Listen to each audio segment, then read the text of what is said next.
Hello, everyone. Welcome back to another episode of Charged Up. I don't remember the number this time. Let's say 11. It is, because last week was 10. I remember, because 10 button. That was fun. All right. Anyway, this week, of course, as always, I am joined by my self-proclaimed marvelous co-host, Ben, or Iggy. Prepare yourself. Winter is coming. You know, I know that line is probably not whispered. I've never seen Game of Thrones, but I always assume anybody who says that line always whispers it because it sounds like a whisper line. Is that kind of like, what is it, from, Hydra or whatever? Hail Hydra, and they whisper it? Yeah, kind of. I'm assuming, like, some of them say just like, prepare yourself, winter is coming. But I always hear it better. It's like, prepare yourself, winter is coming. I picture, like the members of Hydra, like, when they're like, doing sexy time, they, like, use that as foreplay. They, like, get up in there, and it's like, Hail Hydra, and it's, like, just a media boner. Probably, yeah. It's like, oh, say the thing. Say it. Anyway, this week, our guest is a 2-for-1 sale, because they literally said that they didn't want to do it alone. We have Mr. Drummer Chris and Guard of Light, also known as Chris and Jake. Hello. Yep. Hello. We're right here. I'd like to say I marathoned all of Game of Thrones last summer, and that line isn't whispered, but I think it would be better if it was whispered. I think so, too. Yeah. All I know is Especially that... if there was, like, male character on the show named Winter. He just goes, Winter is coming. You know what? There's so many of those type of characters thrown in there. You probably have one named that. I almost guarantee you. There's not, unfortunately. There's Jon Snow. That's close. But he knows nothing. Yeah. He does know That nothing. is also true. But that line comes right after he bones the chick. So, just saying. It works. Maybe he knows a thing or two. Yeah. Anyway, we actually have a lot to talk about this week, so we probably just need to get into it. I had this whole bit where I was going to, like, speed through the intro, and then I totally forgot about it. So, go me. But, yeah, we're going to actually start with my topic real quick, just because I basically just wanted to kind of delve into all the D23 news outside of the actual news section, because there's so much that came out of D23. And we didn't do, like, a special show or anything on it, because I wanted to have the guests on, so we're just going to talk about it here. So I don't know how well caught up you guys are on D23 stuff, but you do have a Star Wars poster behind you, so I assume you've at least paid attention to the D23 news. I might have been avidly looking at that on my breaks like some mad paranoid freak. But, you know, nothing much. Sounds about right. All right, so I just have kind of a quick little thing pulled up here with like a rundown of different news stuff. I'm actually just going to go in order because I think it pretty much goes in order of, like, things I care about. So the first thing was director Ava DuVernay, I don't know how to say her name, showed the first trailer for the upcoming adaptation of A Wrinkle in Time, which I had heard about but totally forgot about until this was released, and it doesn't look like something I'll probably see. But I mean, it's fine. Like, it's a thing. Good cast, like Oprah, Reese Witherspoon, Chris Pine, a bunch of other people. Some big names. But I don't know. It looks like kind of a strange, like, Disney-fied, like, fantasy tale. Nothing special. It looks like they had different adaptions of it prior. Yeah, it's a internet remake tells thing, me. but I don't know if I think it's a ride or something at Disney, isn't it? Isn't it one of those that's, like, based off of an old property from Disney that they've used? It looked like it was a book. I don't know. Disney's renovated Yeah, a lot these they've- days, too. Yeah. So many things. I can't remember. I mean, this is something that I think it's been in development for so long, I'd probably just heard about it before and thought it was theirs. Right. Right. But, yeah. I don't know. It seems like it's going to be a high-profile thing that I won't care about. It was super... I actually missed that news entirely. I think I heard the name. That was it. I think, like, I saw the trailer when I was, like, scrolling past stuff on Facebook, and it's like, watch the trailer for A Wrinkle in Time, and I was like, I have no idea what this is. And then I saw the cast and stuff. I was like, it looks fine. It's got some weird like Hunger Games clothing in it that kind of threw me off. But it's like, hey, this is fantasy. We have to dress weird. I mean, that's the rule. Yeah. Yeah. But moving on, we got a little bit of information about the Lion King adaptation, which I've already trashed before, so I'm not going to spend too much time on it. But I guess they showed, like, behind closed doors, the opening sequence of The Circle of Life. And literally, like, it looks exactly like the cartoon version, apparently. But, like, in an actual, like, Sahara setting with CG animals and all the stuff. No voices or anything in it. It's literally just an animation section. And it's rumored that Hugh Jackman is playing Scar. It hasn't been confirmed, but I don't know how I feel about that. He'll be prepared, that's for sure. I would think that'd be cool. Yeah. I mean, Yeah. will Scar be like Buffer with an Australian accent? Yeah, it's actually just going to be Hugh Jackman in a lion suit. They would even use CG. Scar Yeah. lips. He'll walk over, he's like, you won't like me when I'm angry. That's Hulk? Not Wolverine? I'm the best there is at what I do, and what I do is chucking your father off a cliff. That's fair. Nice. Gonna kill your dad, bub. Now I want to see. Okay, hub if comes it's along, true, bub. after this movie comes out, if it's good, I now want to see Scar's lines dubbed over with using Wolverine dialogue from the Wolverine movies. Make it happen, somebody. Can we have him with a cigar at least? Scar cigar. Scar cigar. I think it can work. Nope, I can't make it work. But yeah, so that's interesting. I mean, he's no Jeremy Irons, but I'll take it. I still don't care about that movie though. It's so dumb. Although sadly, I think it's on here another part, but I think I'm actually more interested in the Lion King movie now than the Aladdin movie after some of the casting stuff. We'll just skip ahead a little bit. Last week we talked about the casting troubles on the Aladdin movie, and then at D23 they announced the entire cast, or the main cast, so I guess it wasn't that hard for them. But as rumored, Naomi Scott from Power Rangers is Princess Jasmine, which really made my fiance mad because she's like pretty much white. She's of Indian descent, but she was born in England. Like, I think her mom is actually of Indian descent, so she's like probably third or fourth generation removed Indian. And yeah, that's only half. So very not that ethnic. And then the Aladdin is Mina Masood, who I don't know who he is, but apparently he's Canadian, but like Egyptian descent. And again, kind of pale, and just doesn't look right. Like there's just something about his like facial structure that just doesn't look like Aladdin to me. I don't know, it bothers me. And there were so many better choices they could have done. I feel like this was basically like they had to get someone, so they're like, he'll do. But yeah, and then they did confirm Will Smith as a genie, which just makes it all even worse. Get jiggy with it. Get Genie with it. Just imagine him going over like, what's going on? It's the Wild Wild West. No, please. There's a picture going around online. There's like his face on the genie's body, and it's like, let me tell you all about how I got stuck in a bottle for 10,000 years, or something like a play on that stupid rap. But that was kind of funny. But that's Bel Air, Prince of Bel Air. Come on, dude. I said the rap. I wasn't talking about the show. Bel-Air. Yeah, Clarify for the youngins who don't know about the Prince of Bel Air. Sorry, Oh, I man. feel like we don't. Believe have a lot it or of not, young- there I are did miss people that who show. don't know that a show existed at this point in time. That show is considered ancient. It terrifies me. Move on. That's true. They think that Will Smith was just that guy in Suicide Squad, Yeah, pretty much. Yeah. or the one from After Earth.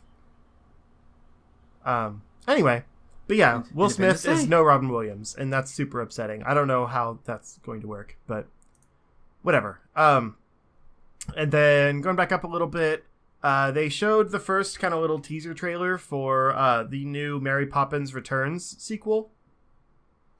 And Not played by Michael Rooker, and I'm disappointed. I'm sure there's photoshops. But I heard about this movie a long time ago, and like Emily Blunt is the perfect person to take over for Mary Poppins, but they don't need to make this movie. Well, this is the thing that was making watching all this, the D23, as far as that portion concerned, a little difficult on me. Is a lot of these films that I'm seeing, you were talking about Lion King, Aladdin, and now this. It's like, when it came to like the live adaptions, I felt like they were just kind of unnecessary. If you've done something really well, why would you do it again? Yeah, like Lion King holds like a good place in my heart. It's my childhood. And, like Yeah. so many remakes is like, no, the original. I prefer the original. But Yeah. Well, And especially Lion King, where like there's no humans in that. You don't need to remake it as live action. right. yeah, it's just It's money. Like, there's But- no seriously necessary reason to do it. It's just to modernize it, basically. bottom line, it's money because a lot of people who grew up with the Lion King, including all of us here, are now in at the age where we have disposable income, and chances are, well, we may not be happy about it. I guarantee you, my older brother, who has 3 kids, loved the Lion. You know, he loves Lion King, and he's already talking about he's excited to take his kids to go see this version of the Lion King, and they've already seen the old version of the Lion King. So it's all about monetization. It's all about taking something that you love from your childhood and making you pay for it again when you're older. That's just a cycle of life. It's the circle of life. Oh God, you made that relevant. Yeah, I mean, we took my mom to see the new Beauty and the Beast for her birthday last year, so I guess I can't really complain. But that actually wasn't bad. They did something different with it. I but like enjoyed this that one. just seems strange. Like it's literally a sequel. Like they're basically pretending like this is the same Mary Poppins, as far as I know. Yeah. You know, obviously they had to recast her, but it's like I think it's. They said there was another article about this. I don't have it pulled up though. They said it was like 20 years after or something like that. Like the kids that she babysat are now older and have their own kids. And she comes back because, like, I guess they're in, you know, adult jobs. Like, it's all boring, and like they're going through depression, and it's very topical, like time period wise, and sounds like an interesting story.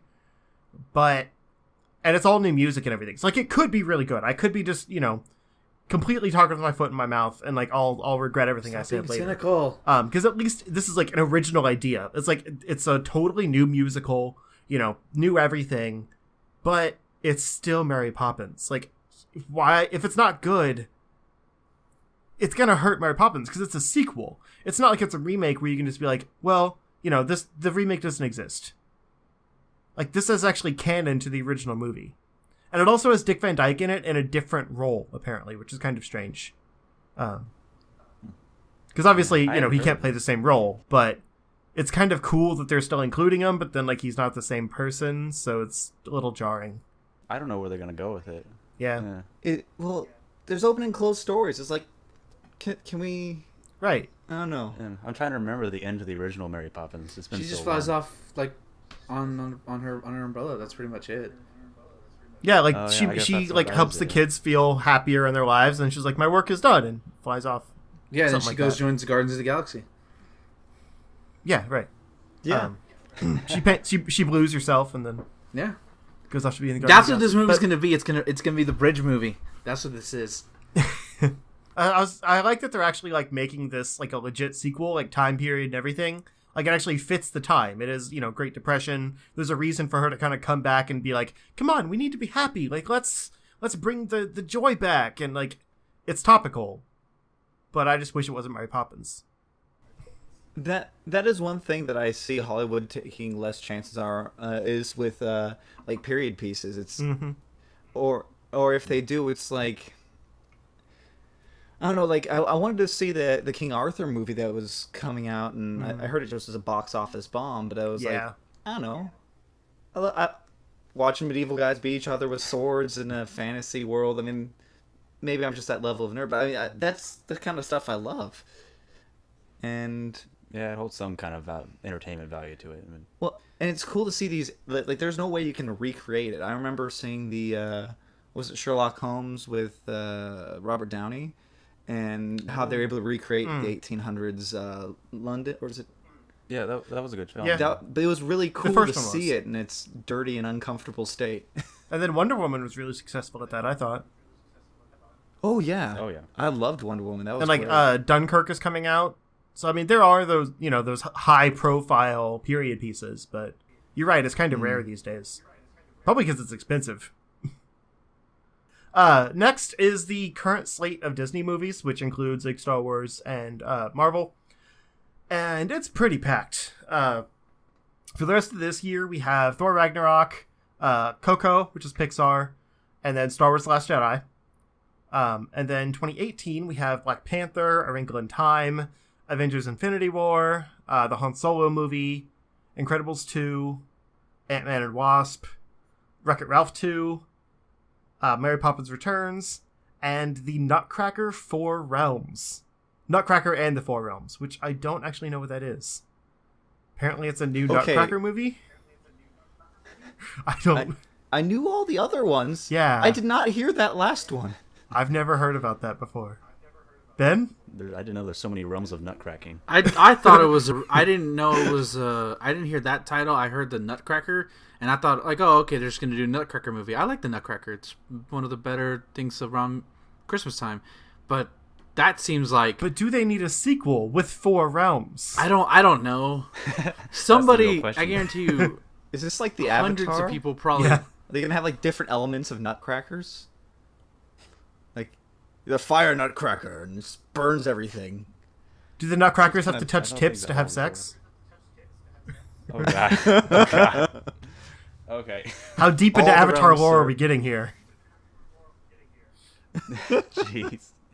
But yeah, so that's weird. And then 2019, we have Captain Marvel, the live-action Dumbo, an untitled Disney Toon animated film, the other Avengers movie, Toy Story 4, the 10th Star Wars, or 9th Star Wars, sorry, live-action Lion King, Frozen 2, and Mulan. Live-action Mulan. Wait. So episode 9 will be coming 2019? Oh no, that's right. Yeah. Yeah, 2017, and then 2018 is the 2017 we're doing spin-off, and episode then 8. 2019 is the next numbered. Yeah. Oh man. Disney So- has a full plate. Yeah, that's everything so far, also. Yeah. There's still a 'Cause- few things they haven't probably announced. Like they, I don't think it's on this list, but they announced another like Cars and Planes spin-off that takes place in space. Oh god. I think that might be Yeah, further I out than 2019, but still, it's something that is also in there. On top of whatever Marvel might announce at Comic-Con, like... Well, and I've heard that Marvel's trying to keep their mouth shut as far as certain details because I remember it was something about like if they say too much, it'll let out some of the information from the aftermath of the Infinity War. Yeah, one thing, again, that's not on here is I guess they've showed a little footage. I'm hoping it gets released at Comic-Con, which we'll talk about next week. But they, I guess, had some footage of, like, the Thor meeting the Guardians out of Infinity War. And, like, Yeah. the Guardians basically, like, they come across this, like, floating body out in space, and they, like, pull it into their ship and find out that it's Thor. And so, like, that's supposed to be probably a hint at, like, how Thor Ragnarok ends with him just, like, out in space randomly. So, like, even that, like, just a little tease of what they showed in Infinity War, like, probably spoiled something that happens in Thor Ragnarok. So it's like, you can't avoid it. What a shock! Thor lives. Spoiled, movie ruined. I'm not gonna go see Ragnarok. Well, Thanks, Zero. Thanks. Just the fact that he is floating out in space is what I meant. Can I geek dick. out over Infinity War real quick? Can I like geek out for a moment over the description of what they said was going to be on there? Yeah, I mean, it's I probably mean, coming, like- but go ahead. We can skip that. Like, this is the culmination of like every comic book nerd's dream. Like, this is what we've been waiting for, and like this, and not just me, but anybody who's been invested in the MCU since 2008. Like, just reading the description made me like go, oh my god, it's actually happening. Like, I'm having that same tingling feeling I had when all the promotion cut was started coming out for Avengers, and it was just that small In group your of pants? people. Now it's everybody, literally everybody. And I, as a person who's read the Infinity Gauntlet, and I highly, if you listen to this, if you've never read the Infinity Gauntlet, do it. It's pretty much. I'm pretty sure what you're going to see in there. Not everything is going to be in the movie because of certain characters and bullshit like that. But though, like, I'm gonna go and say one thing that, like, it's reading the description that Thanos basically just chucks a planet at him. I'm just like, oh, okay, they're going for that. They're going for that.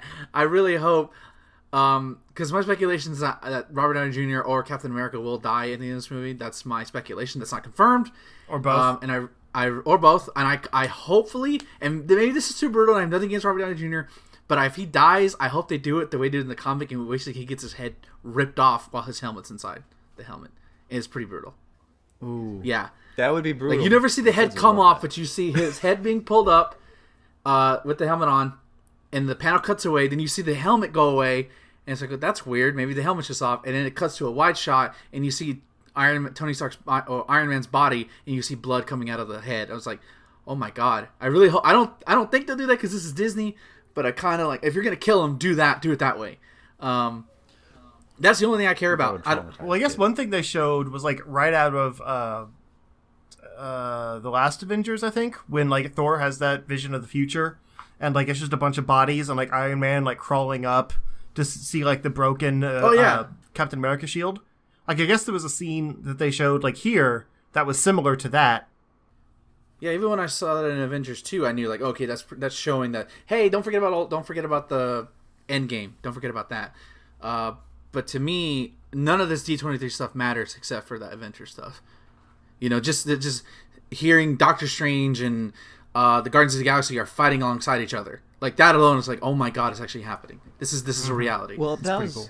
That was one of the things that I felt like Civil War, where I really enjoyed Civil War, but I feel like that was one of the biggest things that, from the comics to the big screen adaptation, I really felt like was missed. There was no real, outside of what happens to Rhodey at the end, there wasn't really any there was no casualties, like... Yeah. And I feel like if you were going to have that level, don't get me wrong, it was really cool when Quicksilver dies just unceremoniously during Age of Ultron, but... Sorry, spoilers, buddy. No. But It's not that big of a spoiler. No. But honestly, I think that if they're going to, one, people's licenses are expiring anyway. If you want them to die, let them die by Thanos. Just saying. If I want to go out, I'm like, there could be worse ways. Yeah. Yeah. And they already said, we talked about this before, that like the next Spider-Man movie, like solo Spider-Man movie, is the literal follow-up to the Avengers War, or the Infinity War stuff. And it's supposed to like set up Phase 4. So it's like basically going to be the aftermath of what's left, and that he's not going to have Iron Man in it. He might have a new mentor. So that makes me think that like Iron Man's not going to live through Infinity War, and Spider-Man's going to have to basically figure out how to get on without him. And he'll like find, someone new that like helps him kind of, come to terms with what he's lost. That kind of thing. So we'll see. But wait, does this make Iron Man the new Uncle Ben? Maybe. Although I think Uncle Ben already died in this universe, but that's only hinted at. Moving back to D23, technically we're on that topic the whole time, but still. They on the note of Infinity War, they announced that Thanos and his children, which are what are they called? The Black Order. Yeah, the Black Order. Thank you. They're in relatively new creation. Were shown off on stage, basically in like figure form, life-size figures. So like you can actually see what they're going to look like and everything, along with Thanos without his helmet, which was kind of jarring. But yeah, there's Corvus Glaive, Proxima Midnight, Ebony Maw, and Black Dwarf. So if you know those names, they're pretty cool looking. They all have their own powers and everything. I read up on them, but I forgot which one's which now. But yeah, they're pretty neat. And I guess they're basically like the people, like the slaves of Thanos, kind of. They're like lieutenants. His minions. So they're feel probably like going to be the kind cannon of like fodder. Gamora and all that. No, they're higher Yeah, than kinda. fodder. They're higher than fodder. They're basically his No, they're going to lieutenants. be the fodder. Like Thanos isn't going to die in this movie. Oh yeah, at yeah, least yeah. one of these Okay, guys will it's die. Like they're not throwaways. They pack some pretty serious heat if they play. If they're going to be the same way they're in the comic books, the Avengers are going to have a tough time going through them before they even get to the big T. Right. No, I have a feeling like Avengers, like the.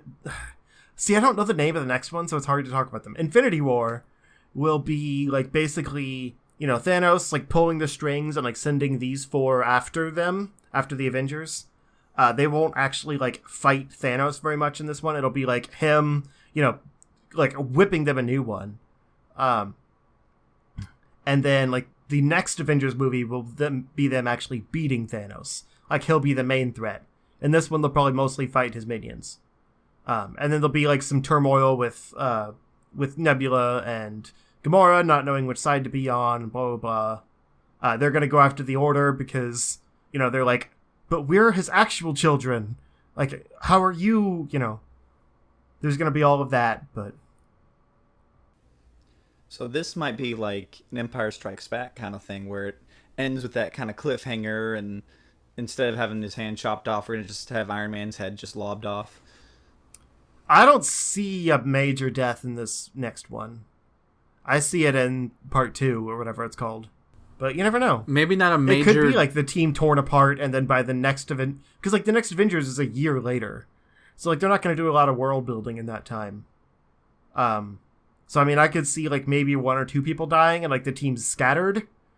And then like that's why Spider-Man's on his own and his movie... Oh wait, no, that's after the next Avengers. That's after both Avengers, I mean. Yeah, I don't know. We're just speculating at this point. Yeah. But Josh Brolin was also on stage, looking buff, and like you can tell, he's in Cable shape.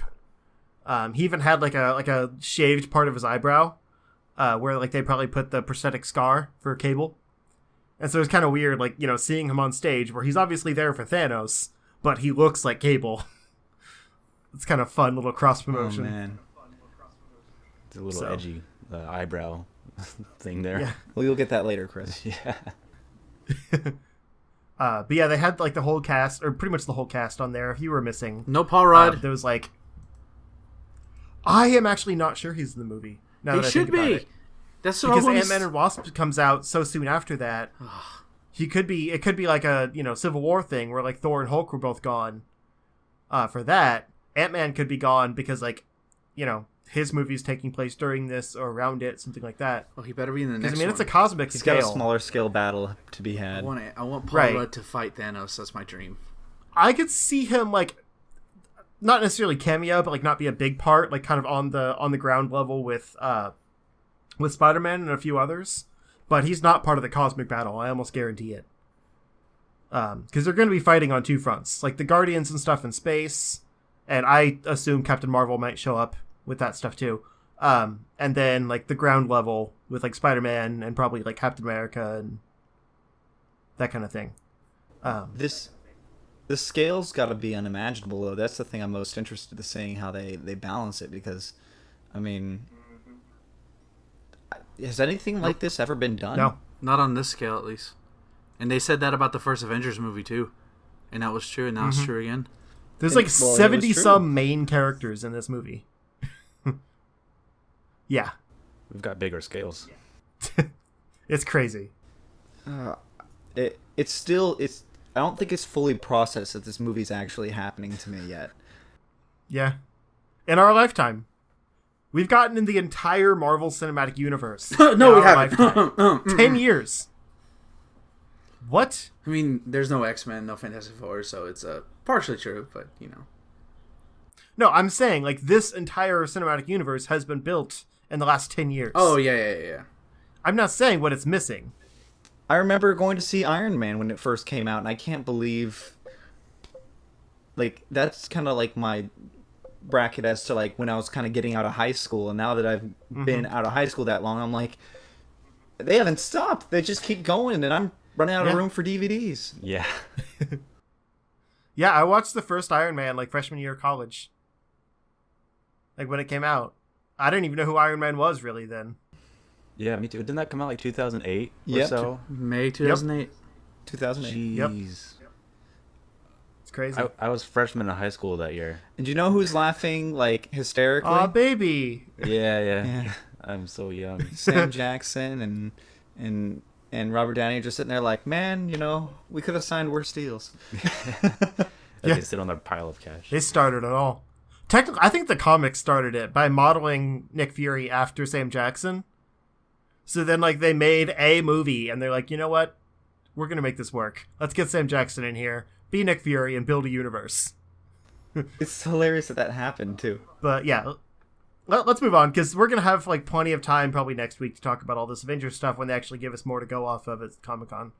The bigger stuff here is the Disney stuff, and the next note here is about, oh my god, this site is so slow.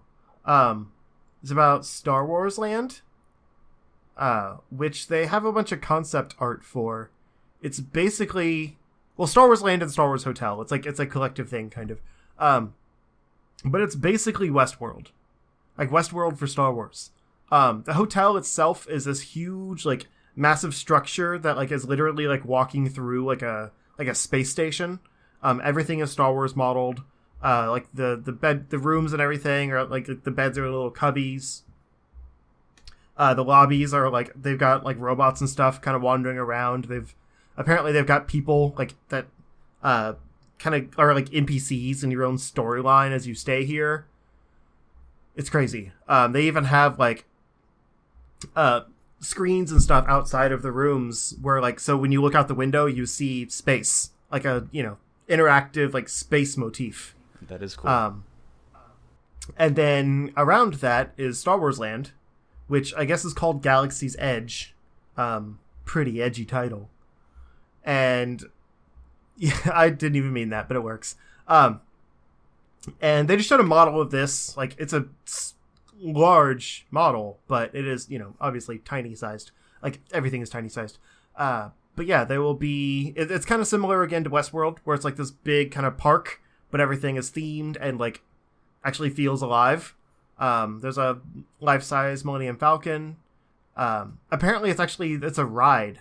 I don't know if that Millennium Falcon is, but there is a ride there where like it's like a 6-person ride, and each person goes in and like controls a different part of the Millennium Falcon. And like if you all succeed, you are like you get some kind of prize, and if you fail, you're like put out into the cantina, and bounty hunters come in looking for you.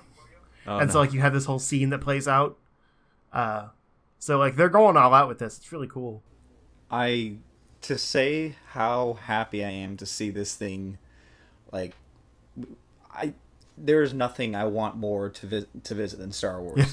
I mean, just a little bit of interest in the series at all. And yeah, it sounds really cool. And this is all in Orlando, I believe.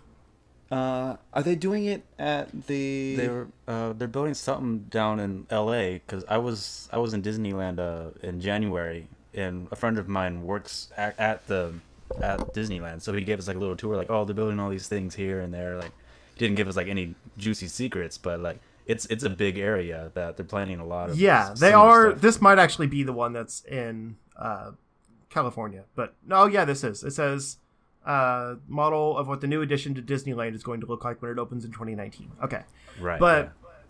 I remember that like they were having some problems with the Disneyland space because it's a lot smaller than Disney World is.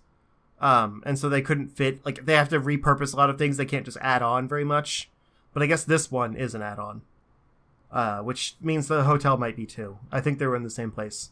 It's like a thing you stay in at the land. No, this one's World. I'm just a mess. Okay, the hotel is Disney World. The Galaxy's Edge is Disneyland. I need to read these better. Right. Okay, good. I can still get Star Wars in my state. Yeah. Yeah. But yeah, that sounds super cool. And I might have to take a trip out to California whenever that park opens. Yeah, that looks really cool. Visit. Yeah, exactly. I know a lot of people in California. There'd be plenty of reason to go. But I have been to Disney World in Orlando, so that's a little more likely. Like, you know, in the near future. It's been like 10 years or so, but Orlando's a bit of an easier trip. That's fair. But yeah, all of this sounds really cool and very very ambitious. There was a few other things about rides and stuff they're putting in, like they're adding a Guardians of the Galaxy ride in. I think instead of getting rid of Tower of Terror, I believe. I think and they a few just other things like repurposed that. it. For what I've been told. Well, I thought they were going to, but there was like mass outlash against it, and so like this is the alternative to that. I don't remember. Right. Yeah. I had somebody who was telling me they went on it just the other day, and I think they did say it was like essentially the same ride. Okay, so they just kind of modeled it after, basically. Yeah, That makes added sense. some video and stuff. And then finally, this is kind of the main thing I wanted to talk about because I've been so hyped for The Incredibles 2. They've given more information about that since it does come out like summer of next year. And the way this story explains it, it says that Incredibles 2 starts right as the first one finishes. So basically, like, you know, the end of the first one where like they have like the Underminer that comes up. It's like it's that battle. Oh yeah. Yeah, that battle is the start of the movie, and like this big set piece of how it all goes, and which is kind of weird because they had what was supposed to be an in canon like game sequel, which I guess wasn't good, but they still called it, you know, canonical, and it was called Rise of the Underminer. Wasn't that for like the Game Boy Advance or something like that? It was for consoles and Game Boy Advance. It was a Game Boy Advance version, but it was also on consoles as like a bigger adventure game. So I guess that's not canon anymore. But yeah, the way I kind of interpreted this though is like everyone's been complaining like, oh well, they're not going to do a time jump or anything. It's literally just going to be like, you know, all these characters just write it. But I interpreted it as it starts right as the first one finishes. So they could have that big set piece, kind of like to set the stage, you know, reintroduce the characters and their powers, and then do a time jump. Yeah, they. All I know is that they had to swap out Dash's voice actor. He was the only one they had to... So, I mean, apparently they had to keep him somewhat of age, but even then, I mean, he could be like a teenager. Right. For all we know. I mean, I don't see them doing a major time jump. Like, they're not going to jump 14 years, which is how long it's been. But I could see them doing like a few years, where like, you know, Jack is like up and walking and talking, but he's like maybe 3 or 4. And then like, you know, Violet and Dash are in high school, or like, I think Violet would probably be about to graduate. So you'd be dealing with that whole issue of like, you know, what to do after she leaves home. The parents would be kind of past the midlife crisis a little bit, but into like the later years where they're like, you know, maybe we should pass it on to the kids now. Like, you know, we can train Jack, like he'll be good in a few years, all that kind of thing. And it would kind of naturally create some new conflicts and stuff. But I guess they showed another scene from the movie that was, the dad, I don't remember his name right now. Like learning that Jack has powers. Cause I guess he was like taking a nap or something, and like Jack's like out like in the yard, like playing, and he keeps like, he sees a raccoon and he keeps like chasing the raccoon and like using all these different powers, and like he finally catches it, and he's like made of stone or something like that, and the dad looks and he like freaks out because he's like, you have powers, I didn't know, and like he's still a baby then. So that makes me think that probably the whole thing is just literally right after, but I want some kind of a time jump. Like, it's been so long. Why would they just have, like, continuing the exact same time? They need a Toy Story thing where they can, like, actually have, you know, like, see the kid's age and, like, go through different issues like Andy did. I don't know. Well, and there's something about... I feel like this is really good storytelling, is when you have your story age with your audience a little bit. Yeah. You look at, like, Harry Potter, for instance. Perfect example. I mean, when I started reading those books, I was probably, like, 8 or 9, and... I grew up, and it was about the time I was graduating high school. They dropped the last book, and it was just, I think for movies, that's just that much.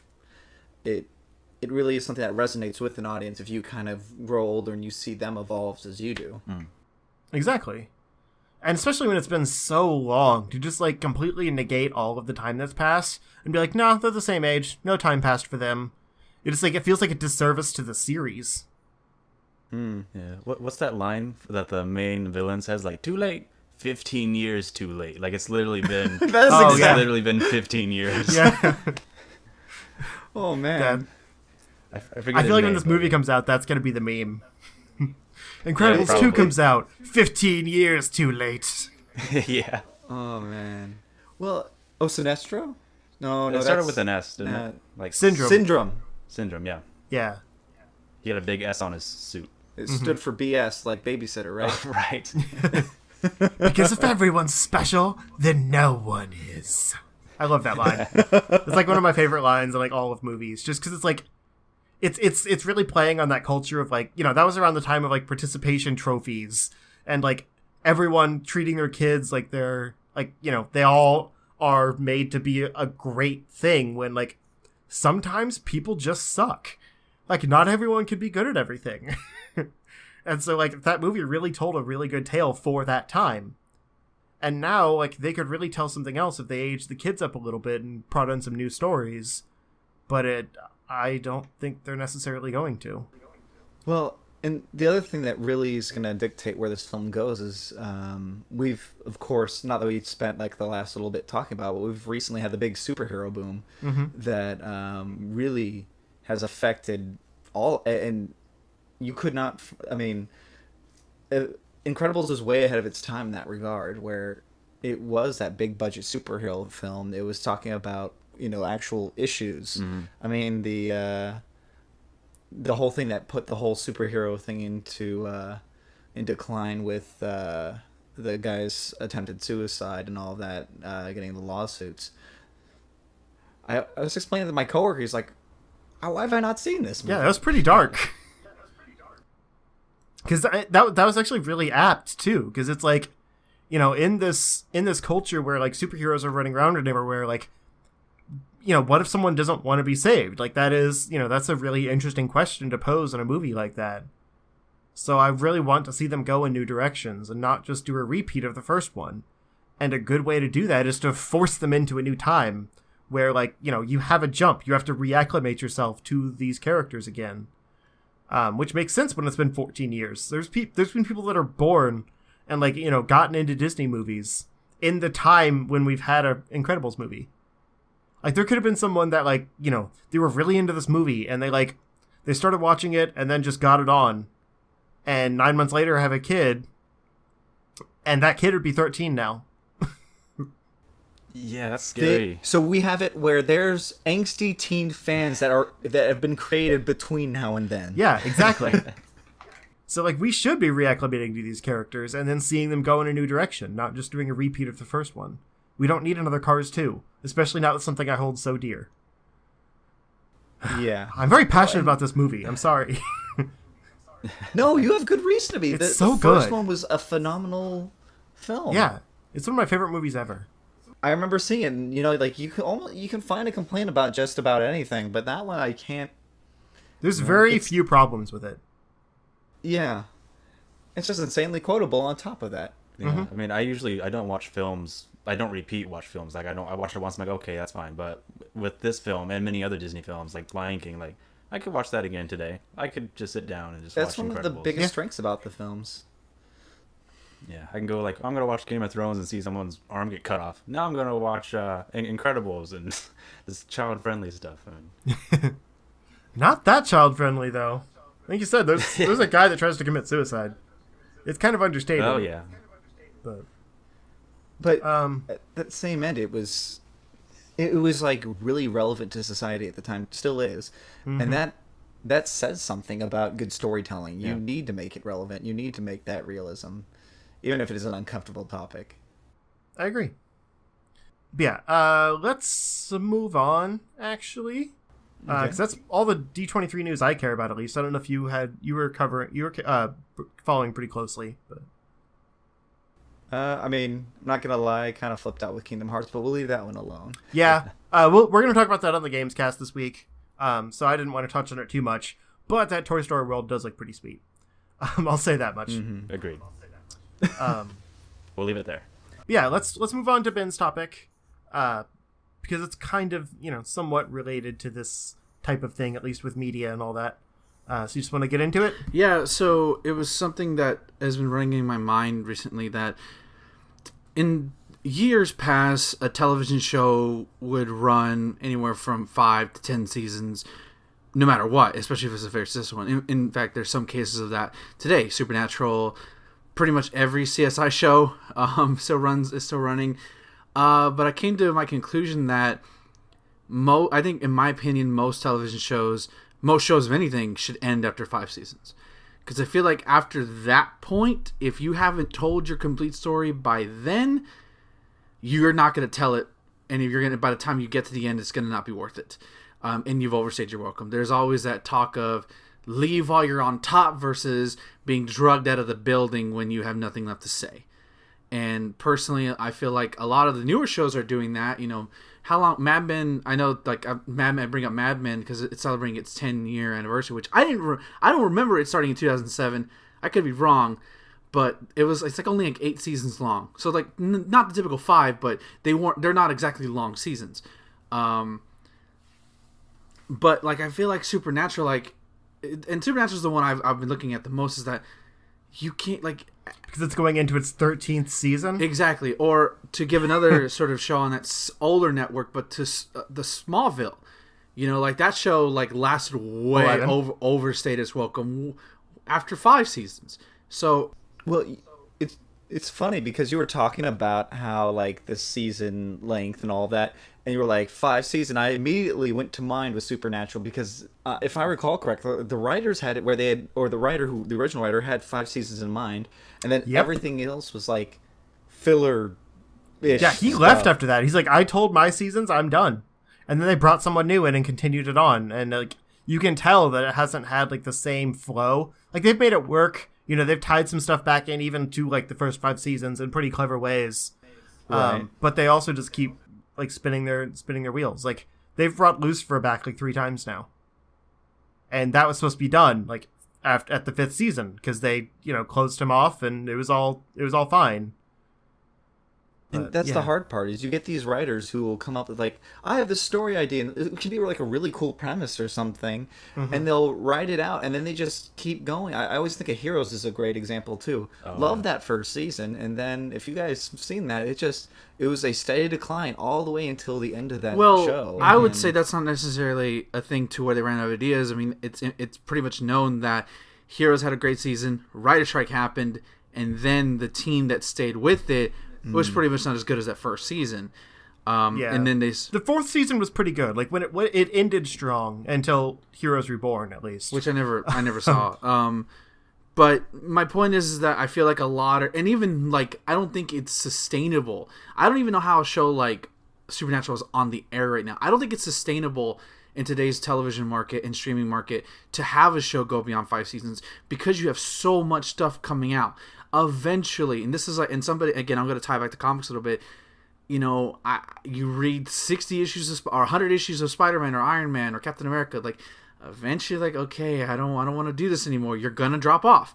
People drop off things, and the longer something goes, like, yeah, you're gonna always have your core fan base who's gonna tune in every week, and that's fine. Or the once a year people who buy it on DVD or watch it on Netflix, that's fine. But eventually, you're gonna dwindle it down to where, like, well, what's the point of why are we doing this anymore? Eventually. The big difference is how American television works versus British television. I don't know if you guys know this, but in the UK and everything, they actually have like a government arts program. So like basically they have a certain budget that's given to like the BBC networks or whatever. They've got like 2 stations, really, like 2 or 3 stations. And they do have advertising and stuff over there. But like all of the actual like show creation money and everything comes from this government arts fund. So they make like a set of episodes, they put it out, and that's it. Like most shows last maybe 3 series, as they call them. Over here, everything is advertiser based. Like shows literally exist to sell advertising, and you can't get a show on the air if you don't make the advertisers happy. That was the whole issue that people were having with YouTube lately. Is like they were changing the way all their monetization worked and stuff to bring in more advertisers. And so like with these shows, you have a hard time pulling in a good audience base within the first season or 2 on a lot of shows because you have to build that base. So by the time you're in your 3rd or 4th season, like most shows are either hits or they, kind of fade into nothingness. So like they want to go as long as they can because they want to keep pulling in that advertising revenue to keep doing the show. So because it's not about the art, it's about the money. Right. Shows go on forever. Right, and I get That's that. the problem. And I don't believe anybody can even some of the best writers out there can sustain something for more than 5 seasons. Even the best stuff, because eventually you're gonna run out of ideas, or somebody's gonna leave, and they're gonna. It's just not sustainable, in my opinion, and that's why, you know, I'm seriously talking about American television here, because I can't speak on British television because I don't watch any of it. It's just not my thing. I know I can watch it all easily thanks to the god power of the internet, but it's just, to me, any show that I'm basically speaking from narrative purposes, you know, that like. To me, a show will always just start spinning its wheels after 5 seasons. I'll give it 6, maybe 7, you know, but the second you start going 8, 9, and 10, it's like, okay, where are we going with this? What is the reasoning for this show versus just ending it? And I know why they won't end certain things, because it's all, you know, like I said at the beginning of the show, or maybe before we started, that it all revolves around money, and the more people watch it, the more people they're invested to keep it alive. You know, certain shows you can keep it alive, like I'm pretty sure Riverdale, I wouldn't want to see it last more than 5 seasons, but considering how Archie's been around since the 1930s, I could theoretically see that show lasting 10 seasons. Theoretically, not saying... And how CW milks its shows. Exactly. I could theoretically see that, but I wouldn't want it to. I would probably stop watching after 5 seasons, speaking of which I need to watch Riverdale at some point. But... Even then, you brought up Smallville, and that's got Superman, who has more than enough background for history, but... That show should never last exactly. It overstayed its welcome, and it. Although I'd argue, like, it started out okay, but it actually, like, it got good at like season 8. Yeah. Because that's when they embraced more of the Superman stuff and started making it more of a comic book show. Whereas, like, up to that point, it got so caught up in all the Smallville stuff. Like, he pretty much moved to Metropolis, like middle of season 7, start of season 8, something like that. And like that's when they brought in like Doomsday and Zod and like, dumb you know, shit the like big that. heavy hitting.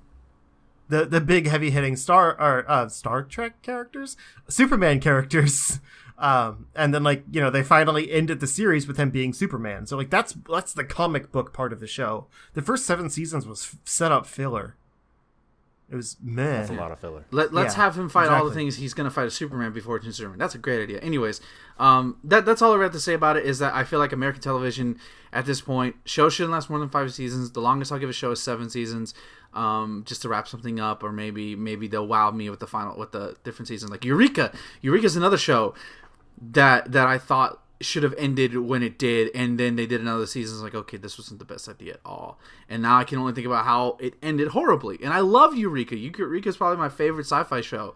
I haven't seen a lot of them because a lot of them are bad, but you know, that's just my opinion on it. I know I'm wrong. I know some people they say on social media all day, I could watch this forever. I'm like, you say that, but talk to me in 10 years when you're watching Smallville again and you realize, well, this is trash. It was trash at the beginning. It's trash now. But me personally, like, I wouldn't want to watch 10 seasons of Mad Men. I wouldn't want to watch 10 seasons of of even things that I love, like Kimmy Schmidt. Like, if they say in 2 more years, okay, no more Kimmy Schmidt, fine, that's it, no more. I don't need more. That's cool. I got enough. If I want to rewatch them, which, you know, I don't really watch anything anymore unless it's a movie. But that's fine with me. I'm fine with things ending. But they have to I feel like companies should understand, like, okay, maybe pushing it an extra couple of seasons isn't the greatest idea. Yeah, and I mean, honestly, I would agree with you. Like, it sucks when a show ends, especially, like, you know, with only, quote-unquote, like, 5 seasons, because you really start to get invested at that point, like with Orphan Black, for example. Like, it's in its last season right now, and there's, like, I think 3 episodes left at this point, and I'm not ready for it to be over. It was the same with, like, Parks and Rec, which, yes, went for 7 seasons, but some would argue it didn't start until season 3.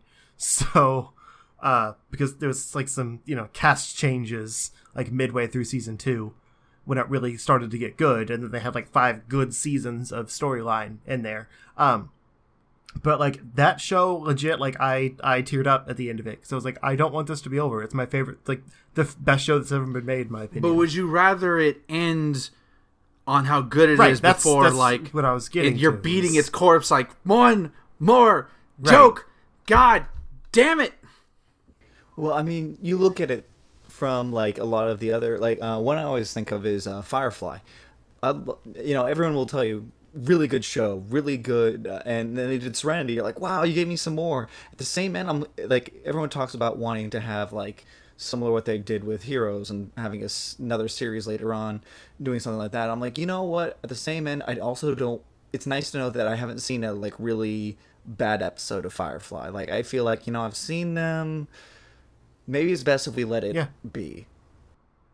I agree, but I mean, in that show, it's a little different because like I feel like there was more story they could have told. But also, Ben, you're right. Like, you want, like, when you feel that strongly about a show as it's ending, that means it's done a good job. Like, you still care about it when it's over. There's other shows like, Big Bang Theory. That show's been going on way too long. And if it ended next season, how many people would actually care? Nobody. Like, yes, there's plenty of people that watch it because they want to feel like, well, mostly parents that watch it because they want to feel connected to their kids because they think that kids care about Big Bang Theory and that it's actually accurate to our lives. Whatever. But, like, if it ended, they would move on to something else. Same with every, like, reality show that's been on for 30 years. Or it feels like 30 years. 30 seasons, I guess. Or, like, Family Guy these days. Or even The Simpsons. Like, most people don't care about The Simpsons anymore. That's been going on forever. Like, all this stuff, like... Yeah. These shows continue because people keep watching them out of habit, I think, mostly. But they're not really doing anything new with it. Even, like, I'd say South Park, to an extent, has felt a little neutered the past few years. But if it's on, they'll watch it. So it's a comfort. But if it wasn't there, it wouldn't matter anymore. Because it didn't end when it, could have actually made an impact. Yeah, I kind of feel with like these long running shows like Supernatural and such, like people may love them, they may like all these seasons. Like, yeah, I can binge watch like 3 seasons today, but for me, like I've only seen like maybe 3 episodes of that show, so I'm looking at like, wow, they've been going for so long. I really don't want to put in the time to watch everything all at once, because I watched like maybe for a month or 2, then like stop for like school or whatever, and I'll forget. And it's like, oh, I gotta watch it again. It's just like, it's almost a hassle to learn the whole world. Or remembering half the characters. Like, right. I don't know, watching Game of Thrones, I forget half the cast. Yeah, well, half the cast is dead, so... Yeah, but do you know which half? No. Yeah. I mean, if you love the show, then yeah, great. I love the seasons. There's a few shows where like season 1, yeah, I'm hooked, I'm in. I want 20 seasons of this. But most shows, it's like, it's still going, man, do I want to invest in this? I mean, it might be good, but... Yeah. It's a matter of time. And I mean, if they can keep it going good for that long, then kudos. Like, The Flash is an example where, like, it's a comic book show. There's years and years of material for them to go through if they want to. But, like, are you still going to be able to tell the same, like, different character beats and stuff? Because with Flash, like, they've rebooted that comic so many times, they've been able to kind of retell some things in a different light, stuff like that. Are they going to, like, kill Barry and bring in a new Flash to regenerate the show? Like, this isn't Doctor Who. They can't just bring in a new lead and it's suddenly, like, a new show. So it's still, like, even when you have that much history behind your character, how many, like, actual new storylines can you have without feeling like you're repeating? Well, you could always just do, like, Batman. Have his parents die over and over again. My parents keep dying. Yeah, it's kind of like that in the show 24, like, Season 1, I saved my wife. Season 2, I saved the president. Now what? There's 10 more seasons. Who am I going to save? Like, what else can you do? I mean, yeah, he's just crazy every season. And then they made a Taken TV show, which I don't know how that works. Does his daughter get kidnapped every episode? Yeah. And then he gives somebody an ambiguous phone call. Yeah. TV's weird these days. Like, there's so many things they could bring to the screen, but instead they just keep renewing the same garbage over and over again. Yeah, if it sells, then they'll keep doing it. Yep. And once they're done with that, they'll move on to the next thing. And they're like, oh, well, let's popularize this because reasons. Yeah. Or money. Let's be real here. Let's just print money. Or they do something like The Walking Dead, where they have a lot of story they could be telling, but they're just doing it really slowly. So they're in their 7th season, and it's kind of still losing steam. Or they're too busy getting death threats from their original showrunner to think of original ideas. Speaking of that, we're getting there. Are we going to transition? That was a clever segue. I figured, why not? I went for it. How do you like it? I just wanted to make sure that we're ready. I'm ready. I've said all I said about it. All right. Then, speaking of The Walking Dead... Good segue. Thanks. I came up with it myself. Wow. Shots fired. So the original Walking Dead showrunner, Frank Darabont, the one that created the show, brought it to AMC, all this stuff, made it a hit, is now suing the network, or just the people that run the show. I don't really know the difference. Over a bunch of issues apparently that happened on set and everything. He claims he's missing back pay from when he was on the show, like the residuals and things like that. After he was unceremoniously fired in the middle of the second season.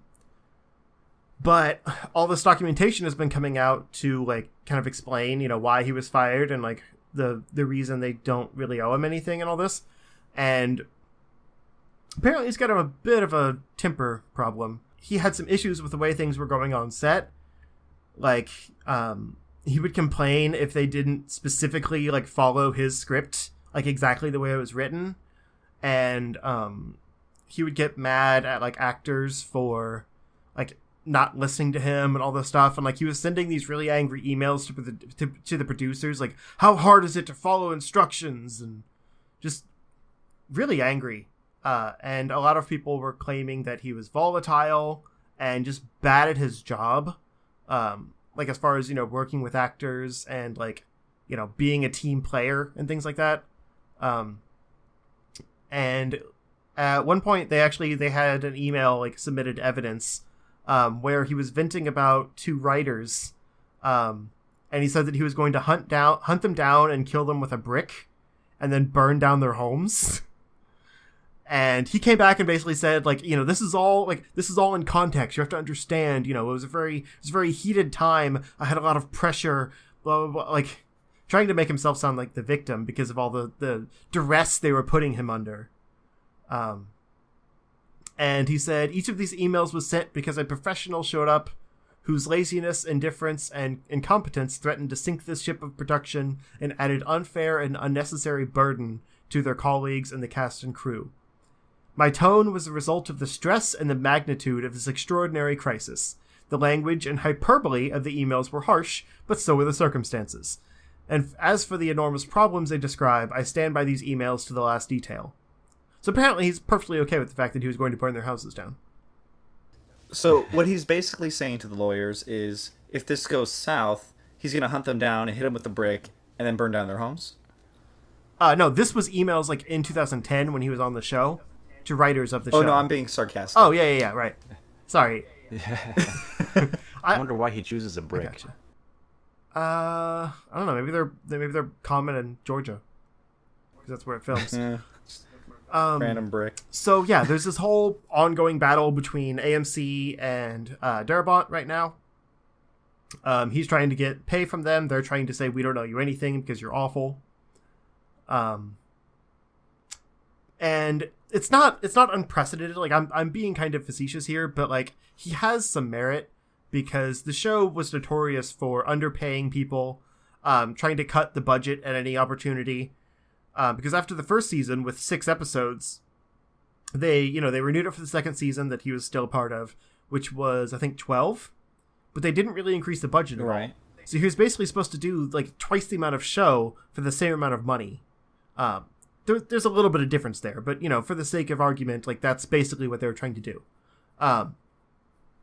And so that's why like pretty much the entire second season takes place on a farm because they just couldn't afford to like do a bunch of different sets and stuff. And so he was getting increasingly frustrated at all the problems the network was putting him through.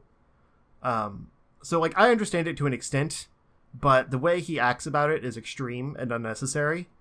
And I personally don't think they really owe him anything because if you treat people like that and then you sue them, like that just shows a poor judge of character.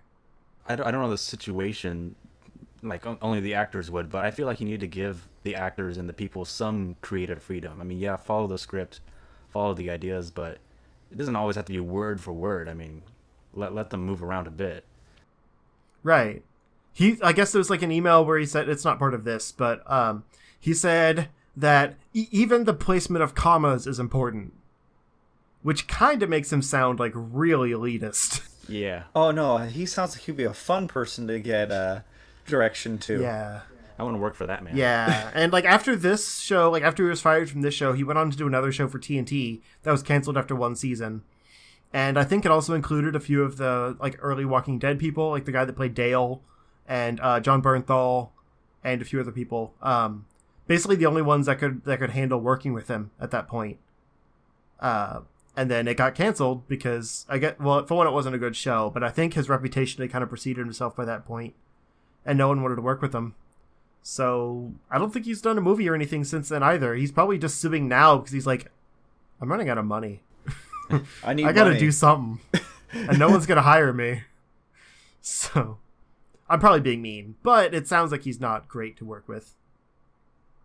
I can't think of a way that can be a perfectly acceptable director anyway.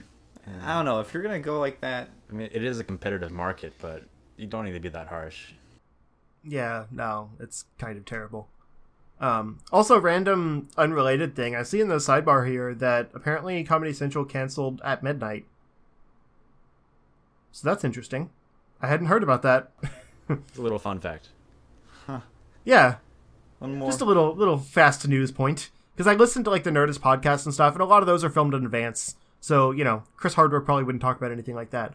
But still surprising it wasn't a bigger deal. Moving on. The Game of Thrones premiered this past Sunday as of recording. Winter is coming. And it included a cameo from Ed Sheeran, the singer. Is that how you say his last which name? apparently- Oh God, I'm dyslexic as fuck. Ed Sheeran. Yeah, what'd you think it was? Sheridan, like the hotel. That's what Brooke says too. How are you people wrong? I told you I'm dyslexic. Either I always make fun of the way she pronounces names and stuff, though. Well, But yeah, Ed maybe Sheeran. There's no ran. D in that word. I know. I'm stupid. And she ran so far. Anyway, yeah, Ed Sheeran had a cameo in the premiere, basically as like kind of a wandering minstrel type in this group of soldiers. Like Arya Stark kind of trots by these people on her horse, hears him singing, and they wave her over to come sit with them and chat. It was actually a really nice little scene. Like it showed that not everyone in this world is awful and trying to kill you, because she just came across them. Like they didn't attack her or anything. They offered her food and wine. It was a nice like little kind of sweet moment. But there's been a lot of backlash about Ed Sheeran specifically being in the episode because he was so distracting and like brought nothing. It was basically just there to be publicity. And I don't disagree. He looks odd. Like he's just a goofy looking guy in general. And so like when he was like in the, suit of armor and like literally in every shot during this thing, because like the way they had it was Arya was sitting next to him and she had most of the dialogue. So they would kind of do this awkward cut where like he was in the background every time she was talking, but he was making like no facial expressions. He had like after he finished singing, I think he had like one or two lines. It was really weird, like why he even really needed to be there. Because she was mostly talking to one of the other people in that group. And then like she leaves, he still doesn't say anything, and the scene's over. Like that's it. It really wasn't like much to scoff at or anything. It was a pretty short, like innocent scene. But I think it's just the fact that he's so recognizable, and it was such a big publicity thing before the show started, that like it just apparently took everyone out of the show, and they were like massively tweeting at him and like being really rude. And I guess he deactivated his Twitter for a little while, because he was like tired of dealing with it and doesn't even like Twitter that much anyway. But it's ridiculous. Like that's unnecessary. You don't need to treat people like that. So like the director of the episode came out and said, it was lovely working with him. He's one of the nicest people in the world. He takes direction really well. He's been trying to get into acting, so it was a kind of a good opportunity for him. And yeah, like totally innocent. Like they said that they were really surprised with the backlash and everything it was getting. So I just wanted to point this out, that people are the worst, and stop being dicks on Twitter or just on the internet in general. I'm pretty sure we say that every week at this point. but it's still true. Stop being dicks. But yeah, also it was a little distracting. Or Zero will fight you, Jay and Silent Bob style. He will find you and just start whooping your ass. I will find you, and I will make another season. No. Yeah, Game of Thrones is another one. It's ending at season 8, but like season 7 and 8 together are like 13 episodes. So it's still like the whole series is like 80 7? episodes or something like that total. So yeah, they're not continuing past the point of the books or anything. They're just telling the story they wanted to tell. And sometimes they have Ed Sheeran in it. But the main reason I find this ridiculous is because, like, yes, he's a higher profile, but they've had other like musicians and stuff on there. There was the drummer of Coldplay, the entire band of, I can't remember what their band name was. It's not on here. But there was like an entire band in an episode that like did a performance, and like people that know that band, Snow Patrol maybe, people that know that band like would know right. who they were, but if they don't, they don't. Same with this. Ed Sheeran's just a bigger name. Well, I mean, I think that's kind of cool when you get somebody to show up in a movie or something that you don't expect. It's like, oh, cool, that's a cameo, rather than, I mean, I think that's just kind of fun. I mean, with Star Wars, we had the Daniel Craig showing up as a stormtrooper. Not that you got to see him, but everyone was like, oh, that's kind of cool. Yeah, Yeah. that's true. There was tons of different actors who showed up in the film, too, that just were perfectly fine being uncredited and all that. And it's like, I don't know, I think that's like half the fun. Yeah, it's kind of almost a childhood dream. Like, I want to be in a Star Wars movie. Oh, yeah. If it's just a stormtrooper, I'm fine. If I heard that they needed an extra, I would be there. Yeah, exactly. Like, I don't have to have a line or anything. Just put me in that outfit, put me on set. It'd be great. I will roast in a desert in a big outfit if I need to. Yeah. There's not I many will be things an I would say alien in that. the cantina. But I don't see why anyone should be bugged about the Ed Sheridan thing. I mean, it's just having fun. What's wrong with fun, people? Right. Calm down. People get so entitled to share their opinions of things they have no bearing on. I'm right here, Zero. You can talk to me. This one wasn't about you. Well, I mean, I don't know. I also feel like he would show up in Game of Thrones because probably they are fans of him. I mean, if Well, I they did had it because Maisie Williams, who plays Arya, is a big fan, and so they did it to surprise her. I mean, that's awesome. I mean, I would imagine having it where you're like running a show or something, not like you know anyone who does that, and you get to like get some celebrity that you love, and they're like, yeah, no, I'll totally work with you. I mean, that would be awesome. Yeah, like basically they needed a musician for the scene, and so they called him in because they knew it was a scene with Arya, and she loves him. So it was a win-win. Like they got their musician, and she got to meet Ed Sheeran. Like it was great. Yeah. Yeah. Fans will always voice their opinions, though, good or bad. Yeah. Mostly bad. Unfortunately. Yeah, let's move on real quick. I want to get through this news stuff. Weapon H. If this doesn't sound familiar to you, it's not a wrestling thing, although it might sound like one. This is a new Marvel Comics hybrid character between Hulk and Wolverine. It's coming to comics. It's not some big like movie news or anything, but I found it really interesting. I don't really keep up on comics all that much, but I like when things like this happen. So they've got this an ongoing series called Totally Awesome Hulk / Weapon X, Weapons of Mutant Destruction. Sounds like a video game. And it sounds like basically in this series they've been like Amadeus Cho and Old Man Logan, who are the current like Hulk and Wolverine, have been fighting against a team of assassins to stop some new genetic mutation from being released, and they failed. So this new mutation called Weapon H is being released in what I think is this week's episode or this week's issue. No. Shows up on Wednesday, August 22nd. Oh, so like a month away. Okay. But yeah, this is the first look at it for anyone on the video version. And I think it actually looks really cool.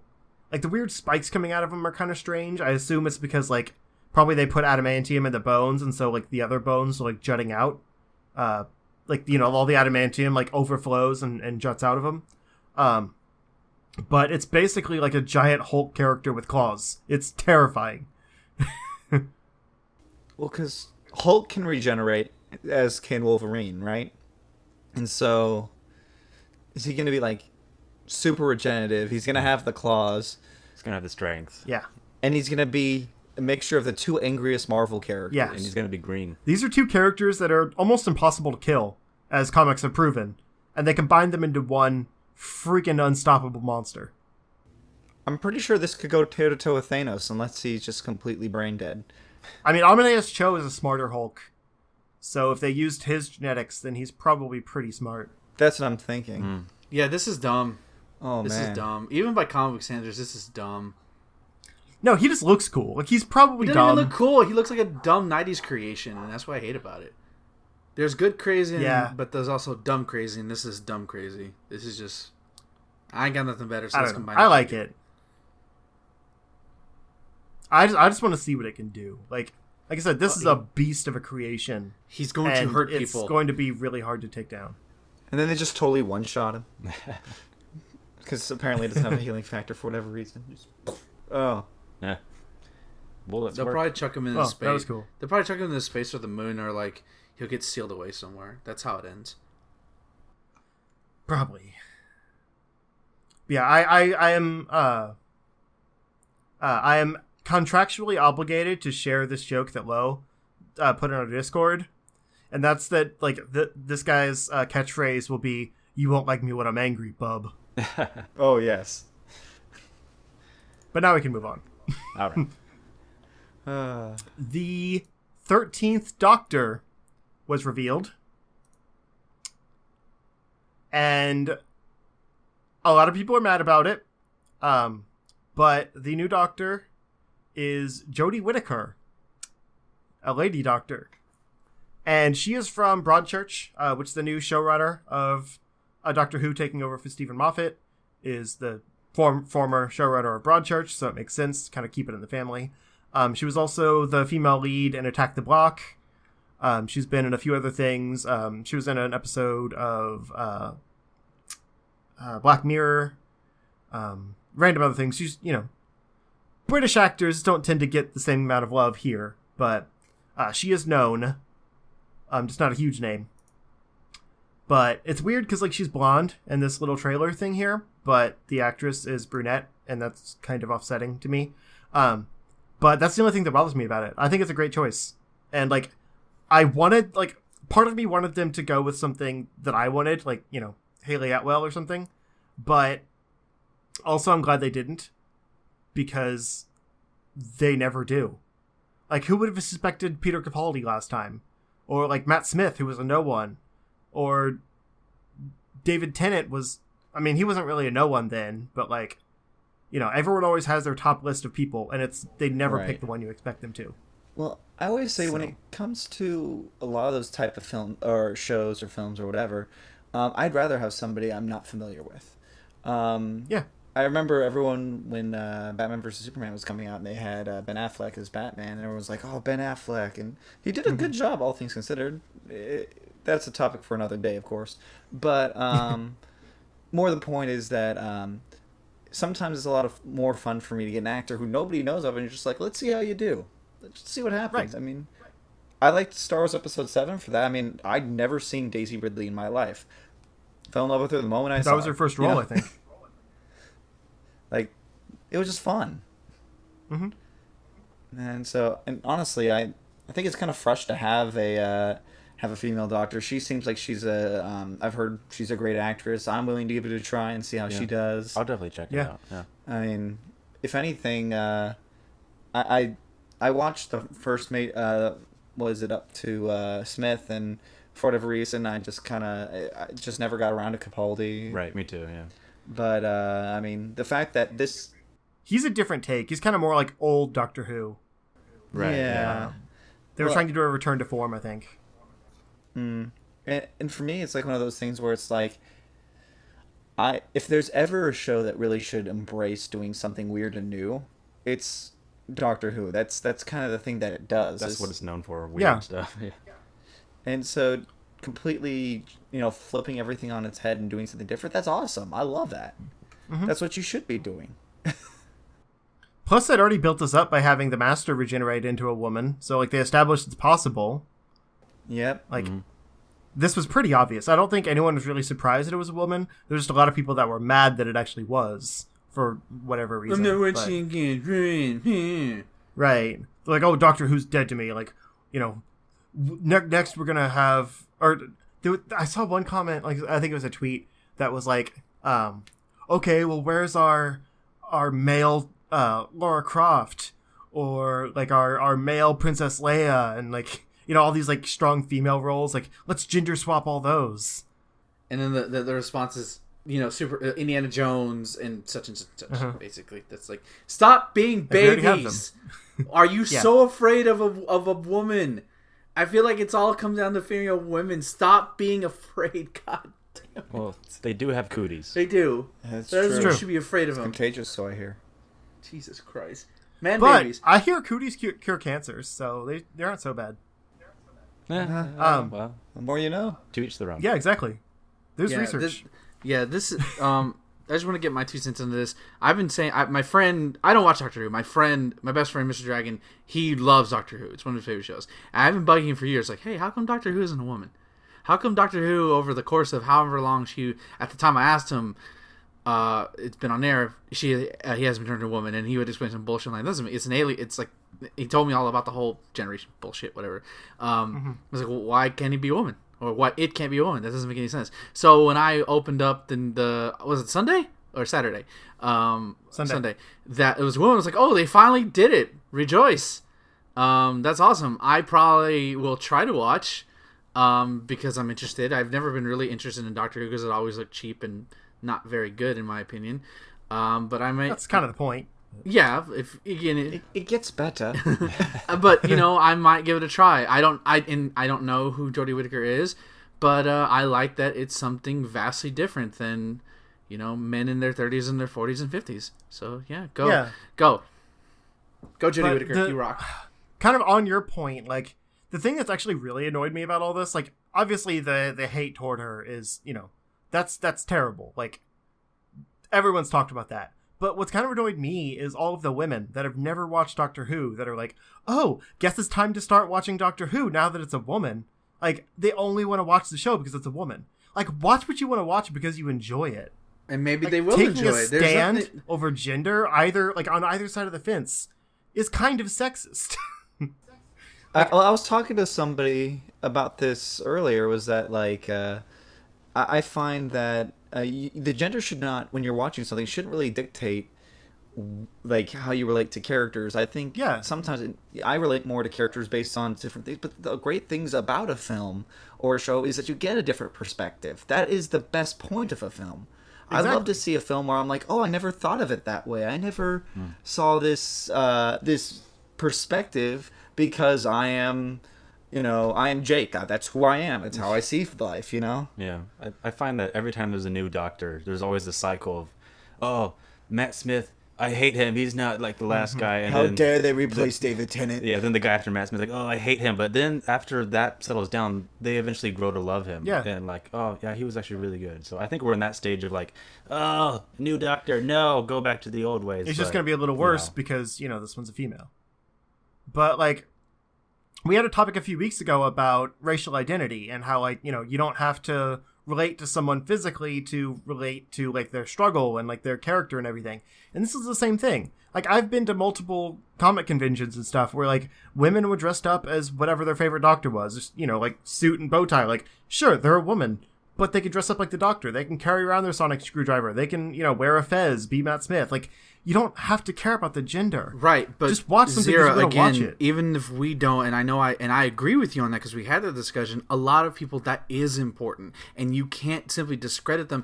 And again, a lot of them who watch it may end up liking, but you may find somebody who that was their push, that was their into Doctor Whovian stuff, and then they fall in love with the whole series.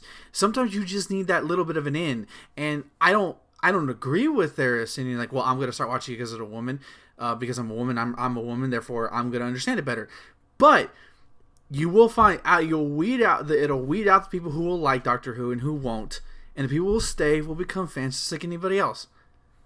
Yeah. Sometimes you just need I that don't know, it's little just a bit of pet peeve because, like, these same people that are like, well, why are you mad that it's a female doctor? Like, isn't it our turn? Are the same ones that are like, I'm going to finally start watching Doctor Who because it's not a man anymore.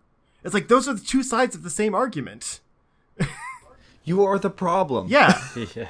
Like, you might think, like, they might think that they're being progressive, but they're not. But you're also looking at things on social media where everything's hyperventilated and a lot of those people who are probably tweeting are keeping up some kind of personality up to keep up their follower base. So that doesn't necessarily reflect on who's actually going to watch it when it comes on.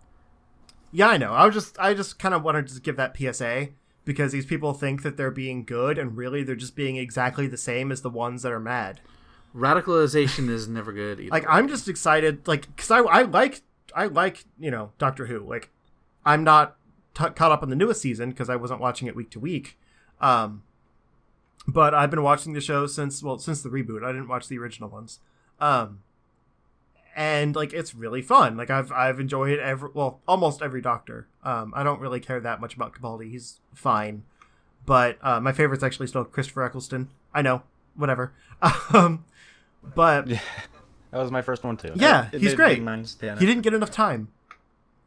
But like, I was just excited to see who it was. I didn't care, male or female. I just wanted to know.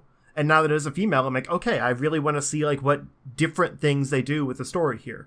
Like, I want to see how they kind of change things up. Like, I want them to bring mild spoilers for people that haven't watched 2 or 3 seasons ago of Doctor Who and actually care about the show. I want to see them bring River Song back. I know they gave her like a really good send-off the last time, but I want to see them bring her back and like have to figure out that this is the Doctor and be like, wait, so I'm married to you. How does this work? Yeah, like that would be really fun. Like that, the way they can kind of play with this, like this gender thing, and not just have it be like, oh, it's a woman now, but it's exactly the same show. Like, if they're gonna do a bold choice like that, they need to make a bold choice with that. Or bringing back like previous companions, because I mean, Yeah, that would work too. that maybe she'll dye her hair red so she could finally be a ginger. Doesn't count. If it's not natural, doesn't count. You got to be all natural. Fair Ah. He says as he strokes his Yeah. beard, it's fully red. I have a very red beard. I'm not full ginger, but I have a very red beard. But yeah, so we don't need to dwell on that for too long. It's kind of a controversial topic, and it could probably be its own topic someday. But for right now, it's just news. So let's move on. Last story we have not last story. Sorry. We have here the Game of Thrones team, David Benioff and DB Weiss. I don't know. Apparently have the next show they're doing after Game of Thrones ends lined up already, and it is an alternate history story about the Third American Civil War called The Confederate. I look at this and it makes me. What was that show on Amazon? The Man in the High Castle? Yeah, the Man from. I watched the pilot. I've been meaning to watch it since I finally got Amazon Prime. But I just remember what a cool concept to have that like horror. I say this because it's a horrifying concept, Yeah. but seeing like, but I don't know. I like alternate history stuff. It amuses me. Yeah, it's a big what if. Yeah, and what if scenarios are kind of fun to play with. So I mean, Civil War. I'm assuming it's implying that we lost the Civil War and it is a constant fight. But I could read more. That's what I should be doing. It says the drama chronicles the events leading to the Third American Civil War. The series takes place on an alternate timeline where the southern states have successfully seceded from the Union, giving rise to a nation in which slavery remains legal and has evolved into a modern institution. The story follows a broad swath of characters on both sides of the Mason-Dixon demilitarized zone: freedom fighters, slave hunters, politicians, abolitionists, journalists, the executives of a slave-holding conglomerate, and the families of people in their thrall. So kind of an interesting synopsis, actually, but also very risky. The big thing I hate to say that I think they really need to do is double down on how uncomfortable that scenario is. Because if you try to like make it lighthearted or try to avoid the topic that this is going to be a show about terrible people and racism and stuff like that, you're going to have to accept that fact if you're going to make a story of that. It's a risky move. I think it'll be a lot of fun for that But it has to also be realistic, because this isn't our world. Like, to them, this is all normal. It's not wrong in their minds. It's like you have to almost normalize this like terrible situation, and that could play really poorly on TV. This is the benefit of it being on HBO, though, rather than because there's no way a show like that could survive on any other network to do it any form of justice. You won't see Disney airing that. What? No, sorry. I'd love to see Disney airing this. I wanted to see it on Toon Disney at 10 a.m. Sir. Sorry, no, you're getting Phineas and Ferb again. You're getting that awful new Spider-Man show. Oh, yeah. They're actually doing that? Yeah, it's a terribly animated, no shadow on the graphics Spider-Man show that apparently has Patton Oswalt as Uncle Ben for some reason. But I didn't put news in about it because I hate it.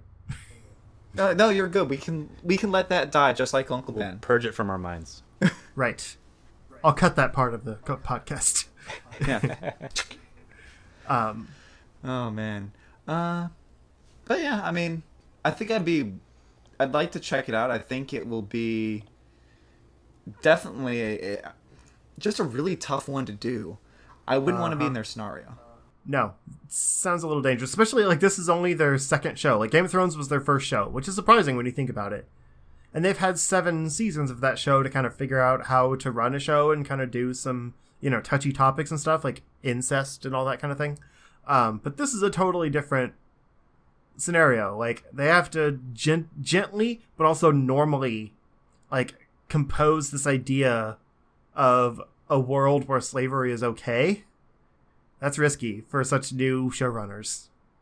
I feel like with Game of Thrones, they've dipped their feet in the water and they've kind of figured out what they can get away with. So now they're like, okay, how do we like up the ante from here? Oh, let's bring slavery to the modern world in alternate history. Right. So like maybe they know what they're doing, but Yeah, it's gonna spark some outrage, I'm sure. Mm-hmm. I think no matter what, there's going to be controversy. Yeah. Basically. Ben, do you have any final thoughts on this? Yeah, I just find it funny how a lot of people are complaining about this show, Confederate, despite that The Man in the High Castle has been on for 2 seasons, very critically acclaimed, and I don't remember any backlash for it, despite that it was, pretty much showing what happens if the Nazis win or Imperial Japan won, and the ramifications of it, and what our modern-day America would look like. And I don't see this show as anything separately. For people who are saying that this is going to glorify, this is the worst one I've seen is quote-unquote white fanfic. I'm like, what the really? It's like to me this is just another alternative history take that could, like, I guarantee you the showrunners are probably liberal, because they're probably extremely liberal, and they're probably going to show the South. If it's anything like Man in the High Castle, it's probably going to show the South as still just as despicable, horrible, and find some interesting characters in there, probably. Just like you did with Man in the High Castle. They'll probably make them worse off than even probably, yeah. in the past. Because it'll be officially institutionalized as that's the way we do things in this part because we're free. And again, I understand if you're being upset because you think it's going to glorify, but like, it's like, just because it makes you uncomfortable doesn't mean it shouldn't be a thing. And it's not saying that, again, it's not saying the Confederates are right. It's not saying, I don't believe they'll say the Confederates are right or that it's going to glorify the Confederate Confederacy. But King Confederate.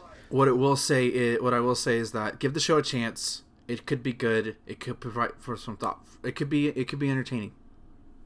That's all I have to say. Yeah. I think the 2 issues there, like as far as your comparison, are 1, race relations are always a bigger deal. Like even when compared to Nazis, it's an area that still rubs everyone wrong, especially because it's American. Like with Nazis, it's a little different because that's not over here. But also that show is on Amazon, and those streaming platforms always seem to get a pass. Yeah, they can just about get away with anything. Yeah. Yeah. Which you'd think HBO could too, but it's higher profile, I think. I think this show is just a bit closer to home because, like, Nazis, like, they're always portrayed as, oh, they're the bad guys, we're the heroes. There's a very clear cut. Yeah, and then, like, you point the finger at us, like, wait, yeah, slavery was a thing. I don't want to talk about that. Let's not bring that back. But we can't be bad guys. Come on, Chris. No, we're the heroes. Yes. Yeah. We stopped those Nazis. Yeah. Yeah, we're not perfect. Yeah. Yeah. Yeah, one final topic here. I just want to kind of run through this real quick. They released some very brief character trailers for the characters in The Gifted, that new X-Men TV show on Fox, and there's really not much to say about the trailers themselves because it's just like a line of dialogue over kind of like an epic close-up. But it does confirm the identity of a few characters, like actual mutant characters, which I find interesting. I already knew about Blink just because like I know her, her character name. And then there's Polaris, which canonically is a daughter of Magneto, I believe. And then Eclipse, which I don't know who that is. Ben might, but we'll see. And then Thunderbird, John Proudstar, which I knew the name of, I just couldn't remember in the moment. And then like the family that they're traveling with, who all have powers, but they don't like. They're just named, like they're the Strucker family. We don't really know who they are. But I have a feeling they might transition into being certain characters. So I think that's really cool. Like that's actually a pretty decent lineup of like kind of budget X-Men, with Blink, Polaris, Eclipse, and Thunderbird. Like that's a solid lineup. And then the final little bit here has one of the agents, like the I don't know what they're called actually. It's not SHIELD or anything, but they SHIELD, name but drop SHIELD. Sentinels. Yeah, they name drop Sentinels, which I assume in this context is just like a SWAT team type thing. But this is supposed to be canon to the series, which would mean it's canon to the Sentinels that were in Days of Future Past, like the past part of Days of Future Past. So Sentinels might exist, and they just named this force like after them. I seriously doubt we're going to see like fully sized Sentinels, but it's an interesting name Right. drop. Yeah. Huh. Well, and honestly, one of the things that there's certain when it comes to licenses that I believe do better in one format or another. I feel like Iron Man has done well as a yeah. movie franchise, and like Captain Yeah. America is another one where I felt like it's kind of done. I was thinking about like the Hulk. It's really kind of something I feel like is actually better as a TV show, but X-Men is definitely one that they have such a vast cast of characters that Yeah.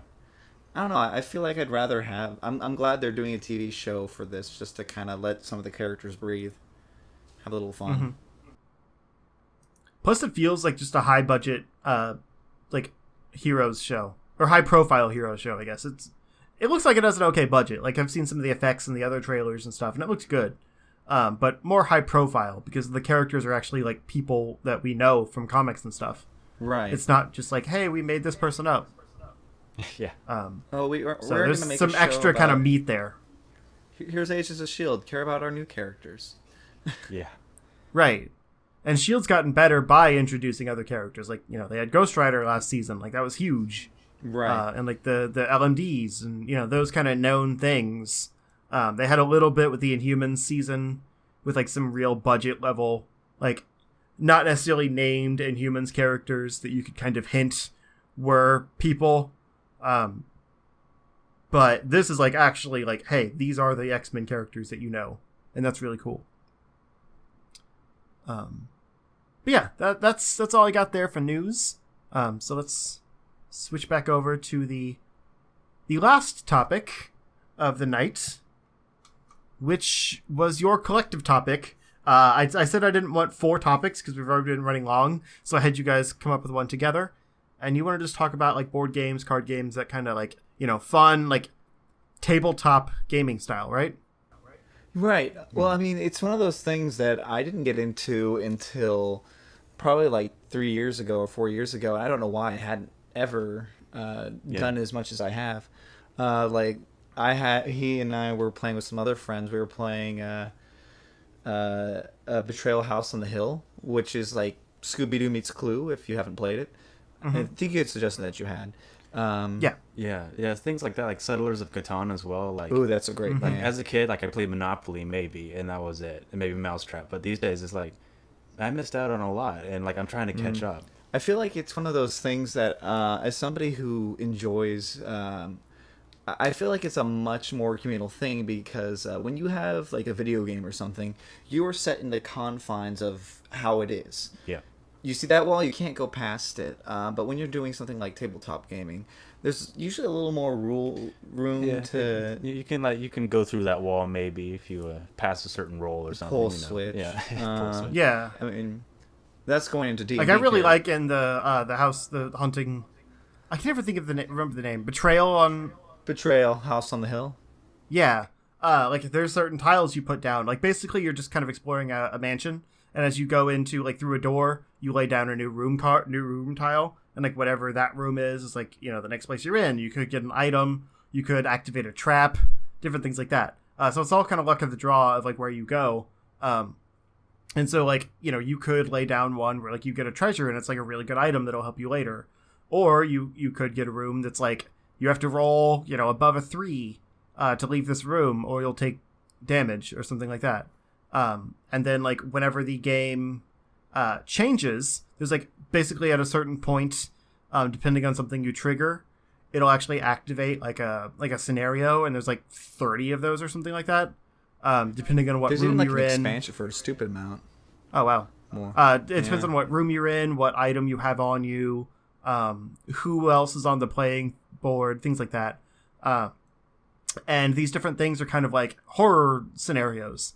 So it could be like, you know, there's a horde of zombies that have suddenly come out in this mansion from the walls. You have to go through and kill them all, but you have to have like a certain item in order to kill them, or else you can just stun them. And so you have to like work together and like give the item to each other as you like get to the zombies, and you have to beat them all to get out of the mansion alive, or, you know, the zombies win.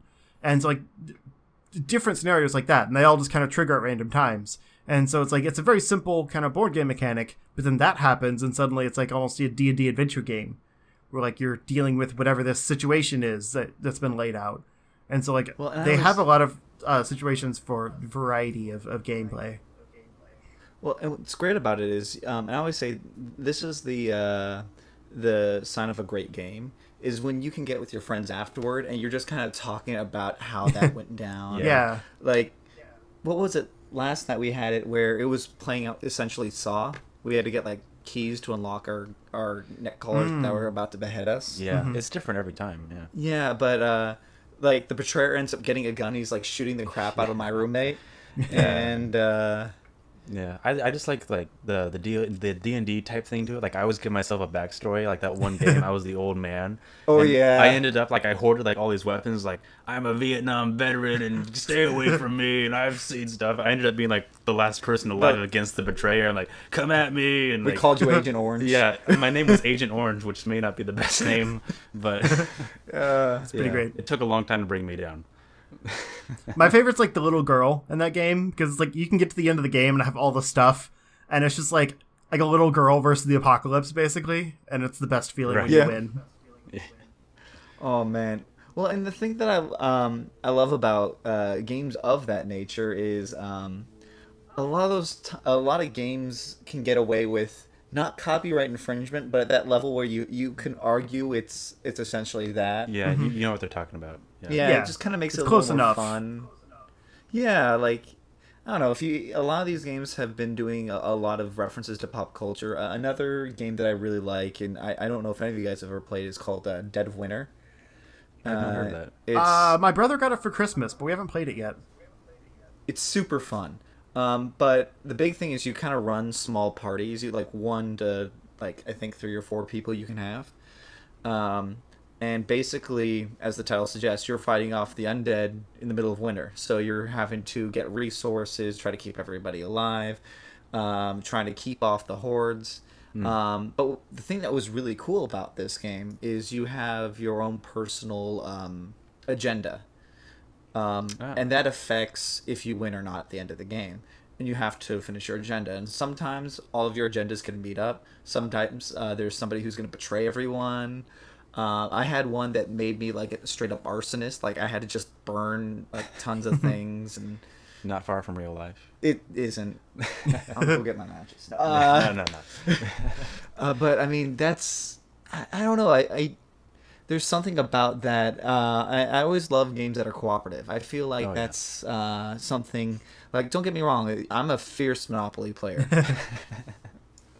I just like games that can be sassy to the other players. Oh yeah, but I just- mean, yeah. there's something about having to work together with your friends in the worst of scenarios, in those type of board games where you're sitting there like, what would I do in this situation? Like, zombie apocalypse, would I really keep myself for Xenon? I'm like, yeah, just book it. Good luck. Bye.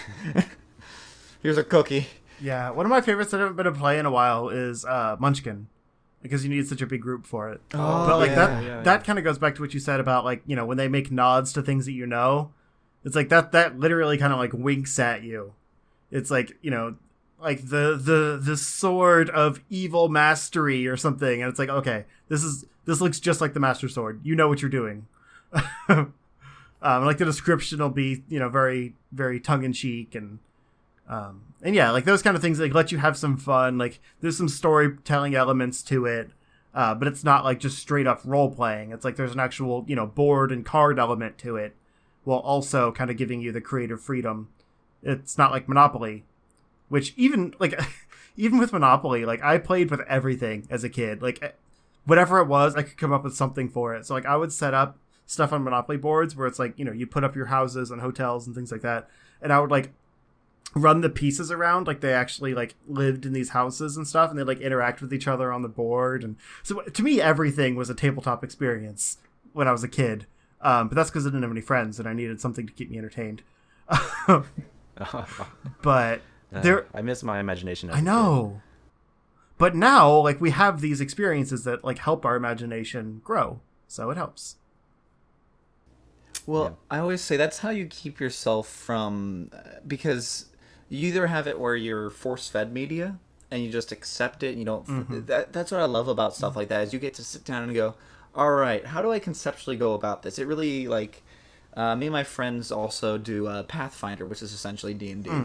Yeah. And one of my favorite things is just that scenario of what are you going to do? And, you know, half the time I always say it's that video game mind, like, what would I do in Skyrim? And that is not at all accurate to how any of that goes I'm gonna down. jump up a mountain. Okay, well, like, here's one good example. So we're chasing after these thieves who go over and there's these twins and they had this item that they had procured that we needed. But they could run faster than us. There was no way we were going to catch up. And I could run as fast as a horse, but there was no way. So my buddy comes up with this idea.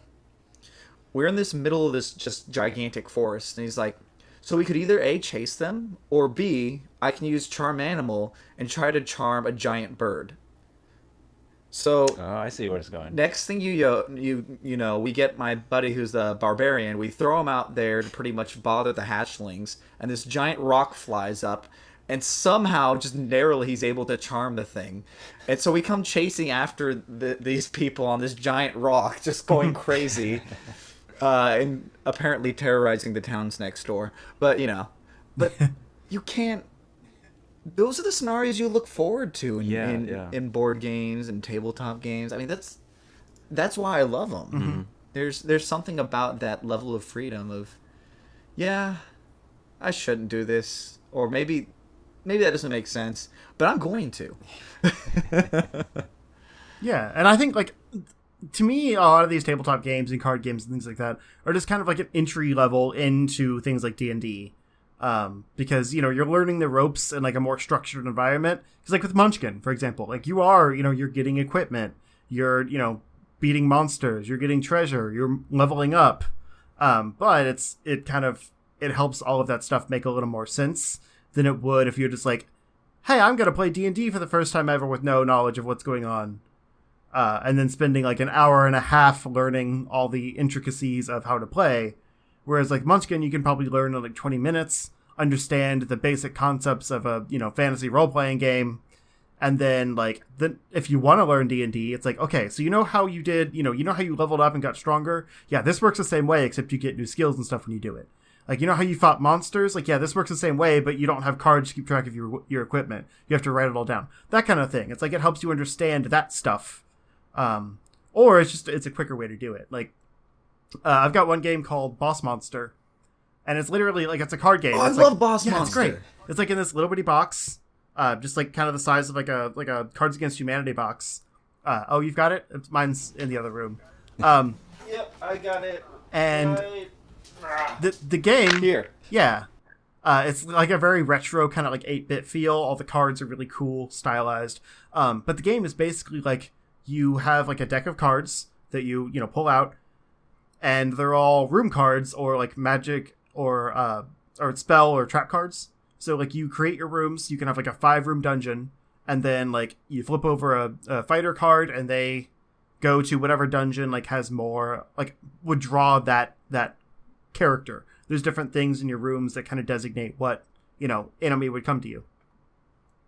So when they get to your dungeon, it's like each room you have has like a certain number of points or whatever that like do damage to the monsters. And you can also use like your spell and trap cards to kind of like stop them or like add damage to your rooms or something along those lines to kill the monsters before they get to you. And whoever kills the most monsters by the end of the game wins the game. So very simple premise. And like it's something you can literally like take, to a hotel room or something and play with your family on vacation. You just lay out your stuff on a table. The game, like once you explain it, it takes maybe like 20 minutes to go through a whole game. Even with like I don't think I've played with more than 3 people. It's a up to 4 people game. And then there's like I think there's a Boss Monster 2 now that has some more complicated stuff in it and stuff like that, but I don't have that one yet. I got an expansion pack at one point. Okay.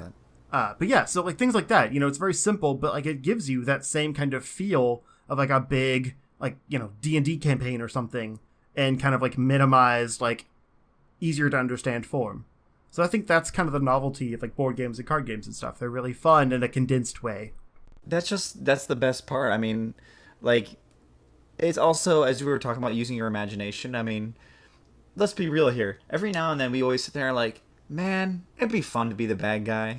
Just like going over like, I want to lay the traps to the hero, and the fact that it's kind of like tower defense in its own weird way. Yeah, pretty much. Like in card form.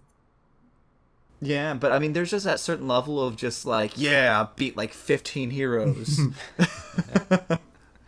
Go home with that and add that to your... And they all have really good backstories in their cards. So like it says like, they slayed the dragon and now they've come home to, they're trying to get home to their family, and you're like, nope, rock slide. You just murder them. You're not going to see your baby. There goes your home. Yeah.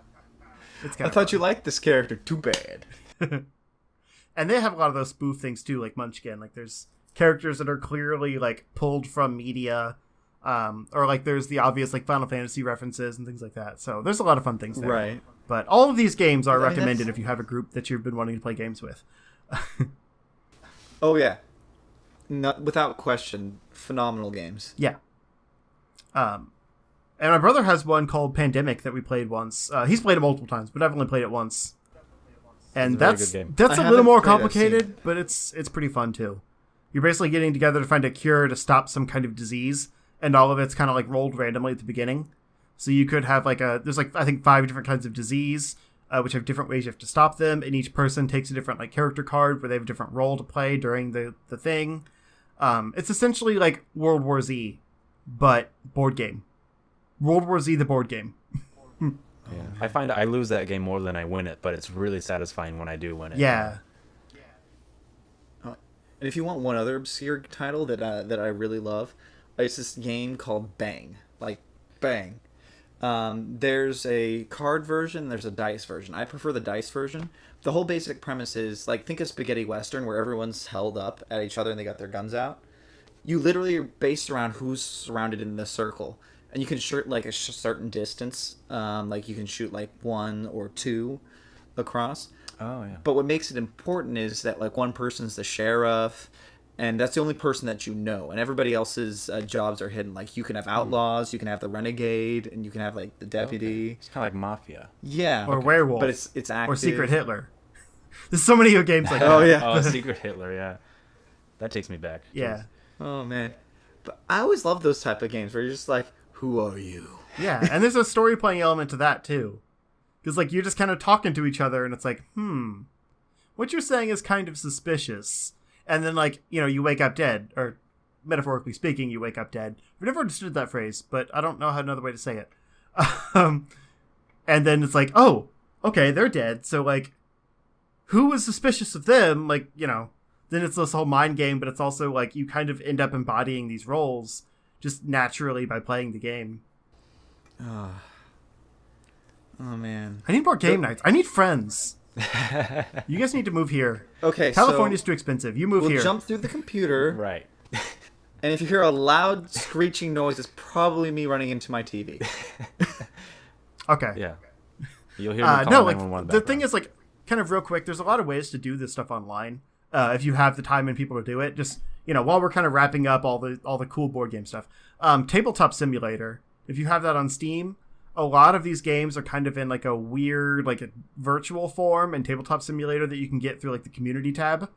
I've seen people play like the Pokemon card game even in that.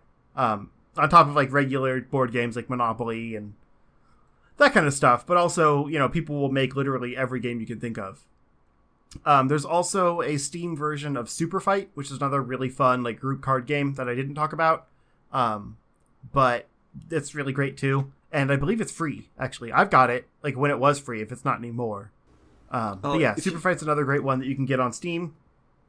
And then Roll20 is, like, an online resource for things like D&D, Pathfinder, that kind of thing, where, like, you can actually have maps. It rolls dice for you. It can keep track of your character sheets if you do the premium version. But the free version has some pretty basic stuff, like a chat function, so you can join a room together. You can actually have like webcam views at the bottom corner, and then like you can, like I said, you can import your own maps. You can draw maps on it. You can have like little icons for your heroes and monsters you can place like realistically in their locations, things like that. So it can kind of help you play these games online with people that you aren't at a tabletop with. So just because you don't have a good group to play with regularly doesn't mean that you can't take advantage of some of the stuff that we're doing. There's also things like the Jackbox games that aren't necessarily like tabletop games, but they're really good kind of party, like online games. Again, you can build a community that way and play those online through like Twitch or something.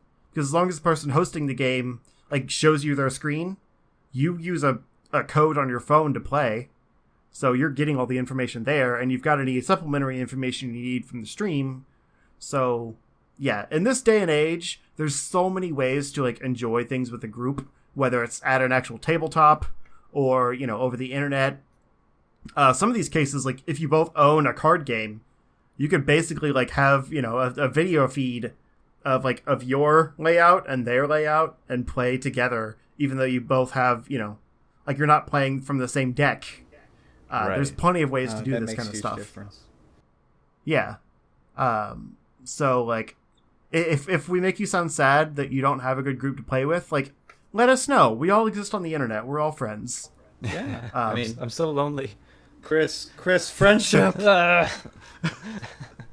just wanted a nice thing to go out on because I have two people that are actually in person, hanging out with us tonight. So it's like some people have friends. We found friendship. Yeah. It does exist. If they can do it, so can you. And honestly, I'm totally down for if we ever have a tabletop online night, just let us know. Yeah. I speak for Chris, apparently. Yeah. I sound like Jake now. Yeah. Well, I think we were talking about it, but you guys, like, your school schedule and stuff gets in the way of doing really much, like, long-term stuff. And it's good to get, like, a, we'll consistent group. Yeah. We'll figure something out. But yeah, I think that's it. We're running 2 hours again. When I started this show, I said I wasn't going to make it any longer than 90 minutes, and I haven't hit that in like 4 weeks now. So I guess it's a 2-hour show now. I'm sorry. Whoops. I'm just going to call it. Fun. This is a 2-hour show now. But yeah, do you guys want to say, who you are, where you're from? Ideally not at the same time. I don't know. Should we both talk at the same time? All right, we're gonna talk. Keep talking, Chris. That's a disaster. Okay, no. No, okay. No. So I'm Guard of Light. I'm drummer Chris 737. For some reason, I added numbers at the end of that. He likes numbers. I like numbers. And we're both from California. Yeah, Sacramento. You'll find me on YouTube or Twitter by that name, so that's where I hang out. Yeah, same here. I usually hang out with him. That's how that's been working out thus far. Yeah, I can't get rid of him. He's tried. Yeah, I have. He's a black belt though. It's hard. And a black shirt today. And as I've been doing the trend, they are both in the Final Fantasy VI story play. I'm just kind of going down the list of people that are free to be on here. Do you want to plug your characters real quick? Oh yeah. I'm Shadow. I'm Setzer. I don't remember Setzer's voice. I'm Setzer though. It's just Kevin Spacey. talk like your censor for the rest of the week. Like Maria. Maria, You're Maria. I don't remember my lines. it's probably important. I don't know. It's good enough. And scene. Yeah, they're good guys. Go check them out on Twitter and YouTube and all the places. They also they really like memes, which is upsetting, but it's fine. I'm sorry. He is a meme. I have spammed your Twitter a lot. I know Yeah, this. it's true. And Ben, are you still here to plug your crap? Just follow me on Twitter at @MarvelZiggy for all things concerning the self-proclaimed Marvelous One. Cool. And I have been Justin. I am Zero Score on all the places that I exist on. Like I said before, Final Fantasy IX auditions are happening right now. I've been hyping them up for a few weeks, but they are happening. So get that stuff in. There's still like over a month to do it. But, don't delay, because if I get everything in that I, think I'm expecting, then I will close them early and get the cast out. So don't make people wait, because I know they want to know. But yeah, that's all I got. Next week we'll have a lot of Comic-Con stuff, so be prepared for that. It's probably going to be a similar thing to this, where my topic is Comic-Con, and whoever else we have on can, discuss whatever they want to do. But to kind of keep it a little tighter, it's easier for me to just talk about the main thing that I want to do and not make everyone else do it for me. So yeah, I'm excited to hear what we get this weekend.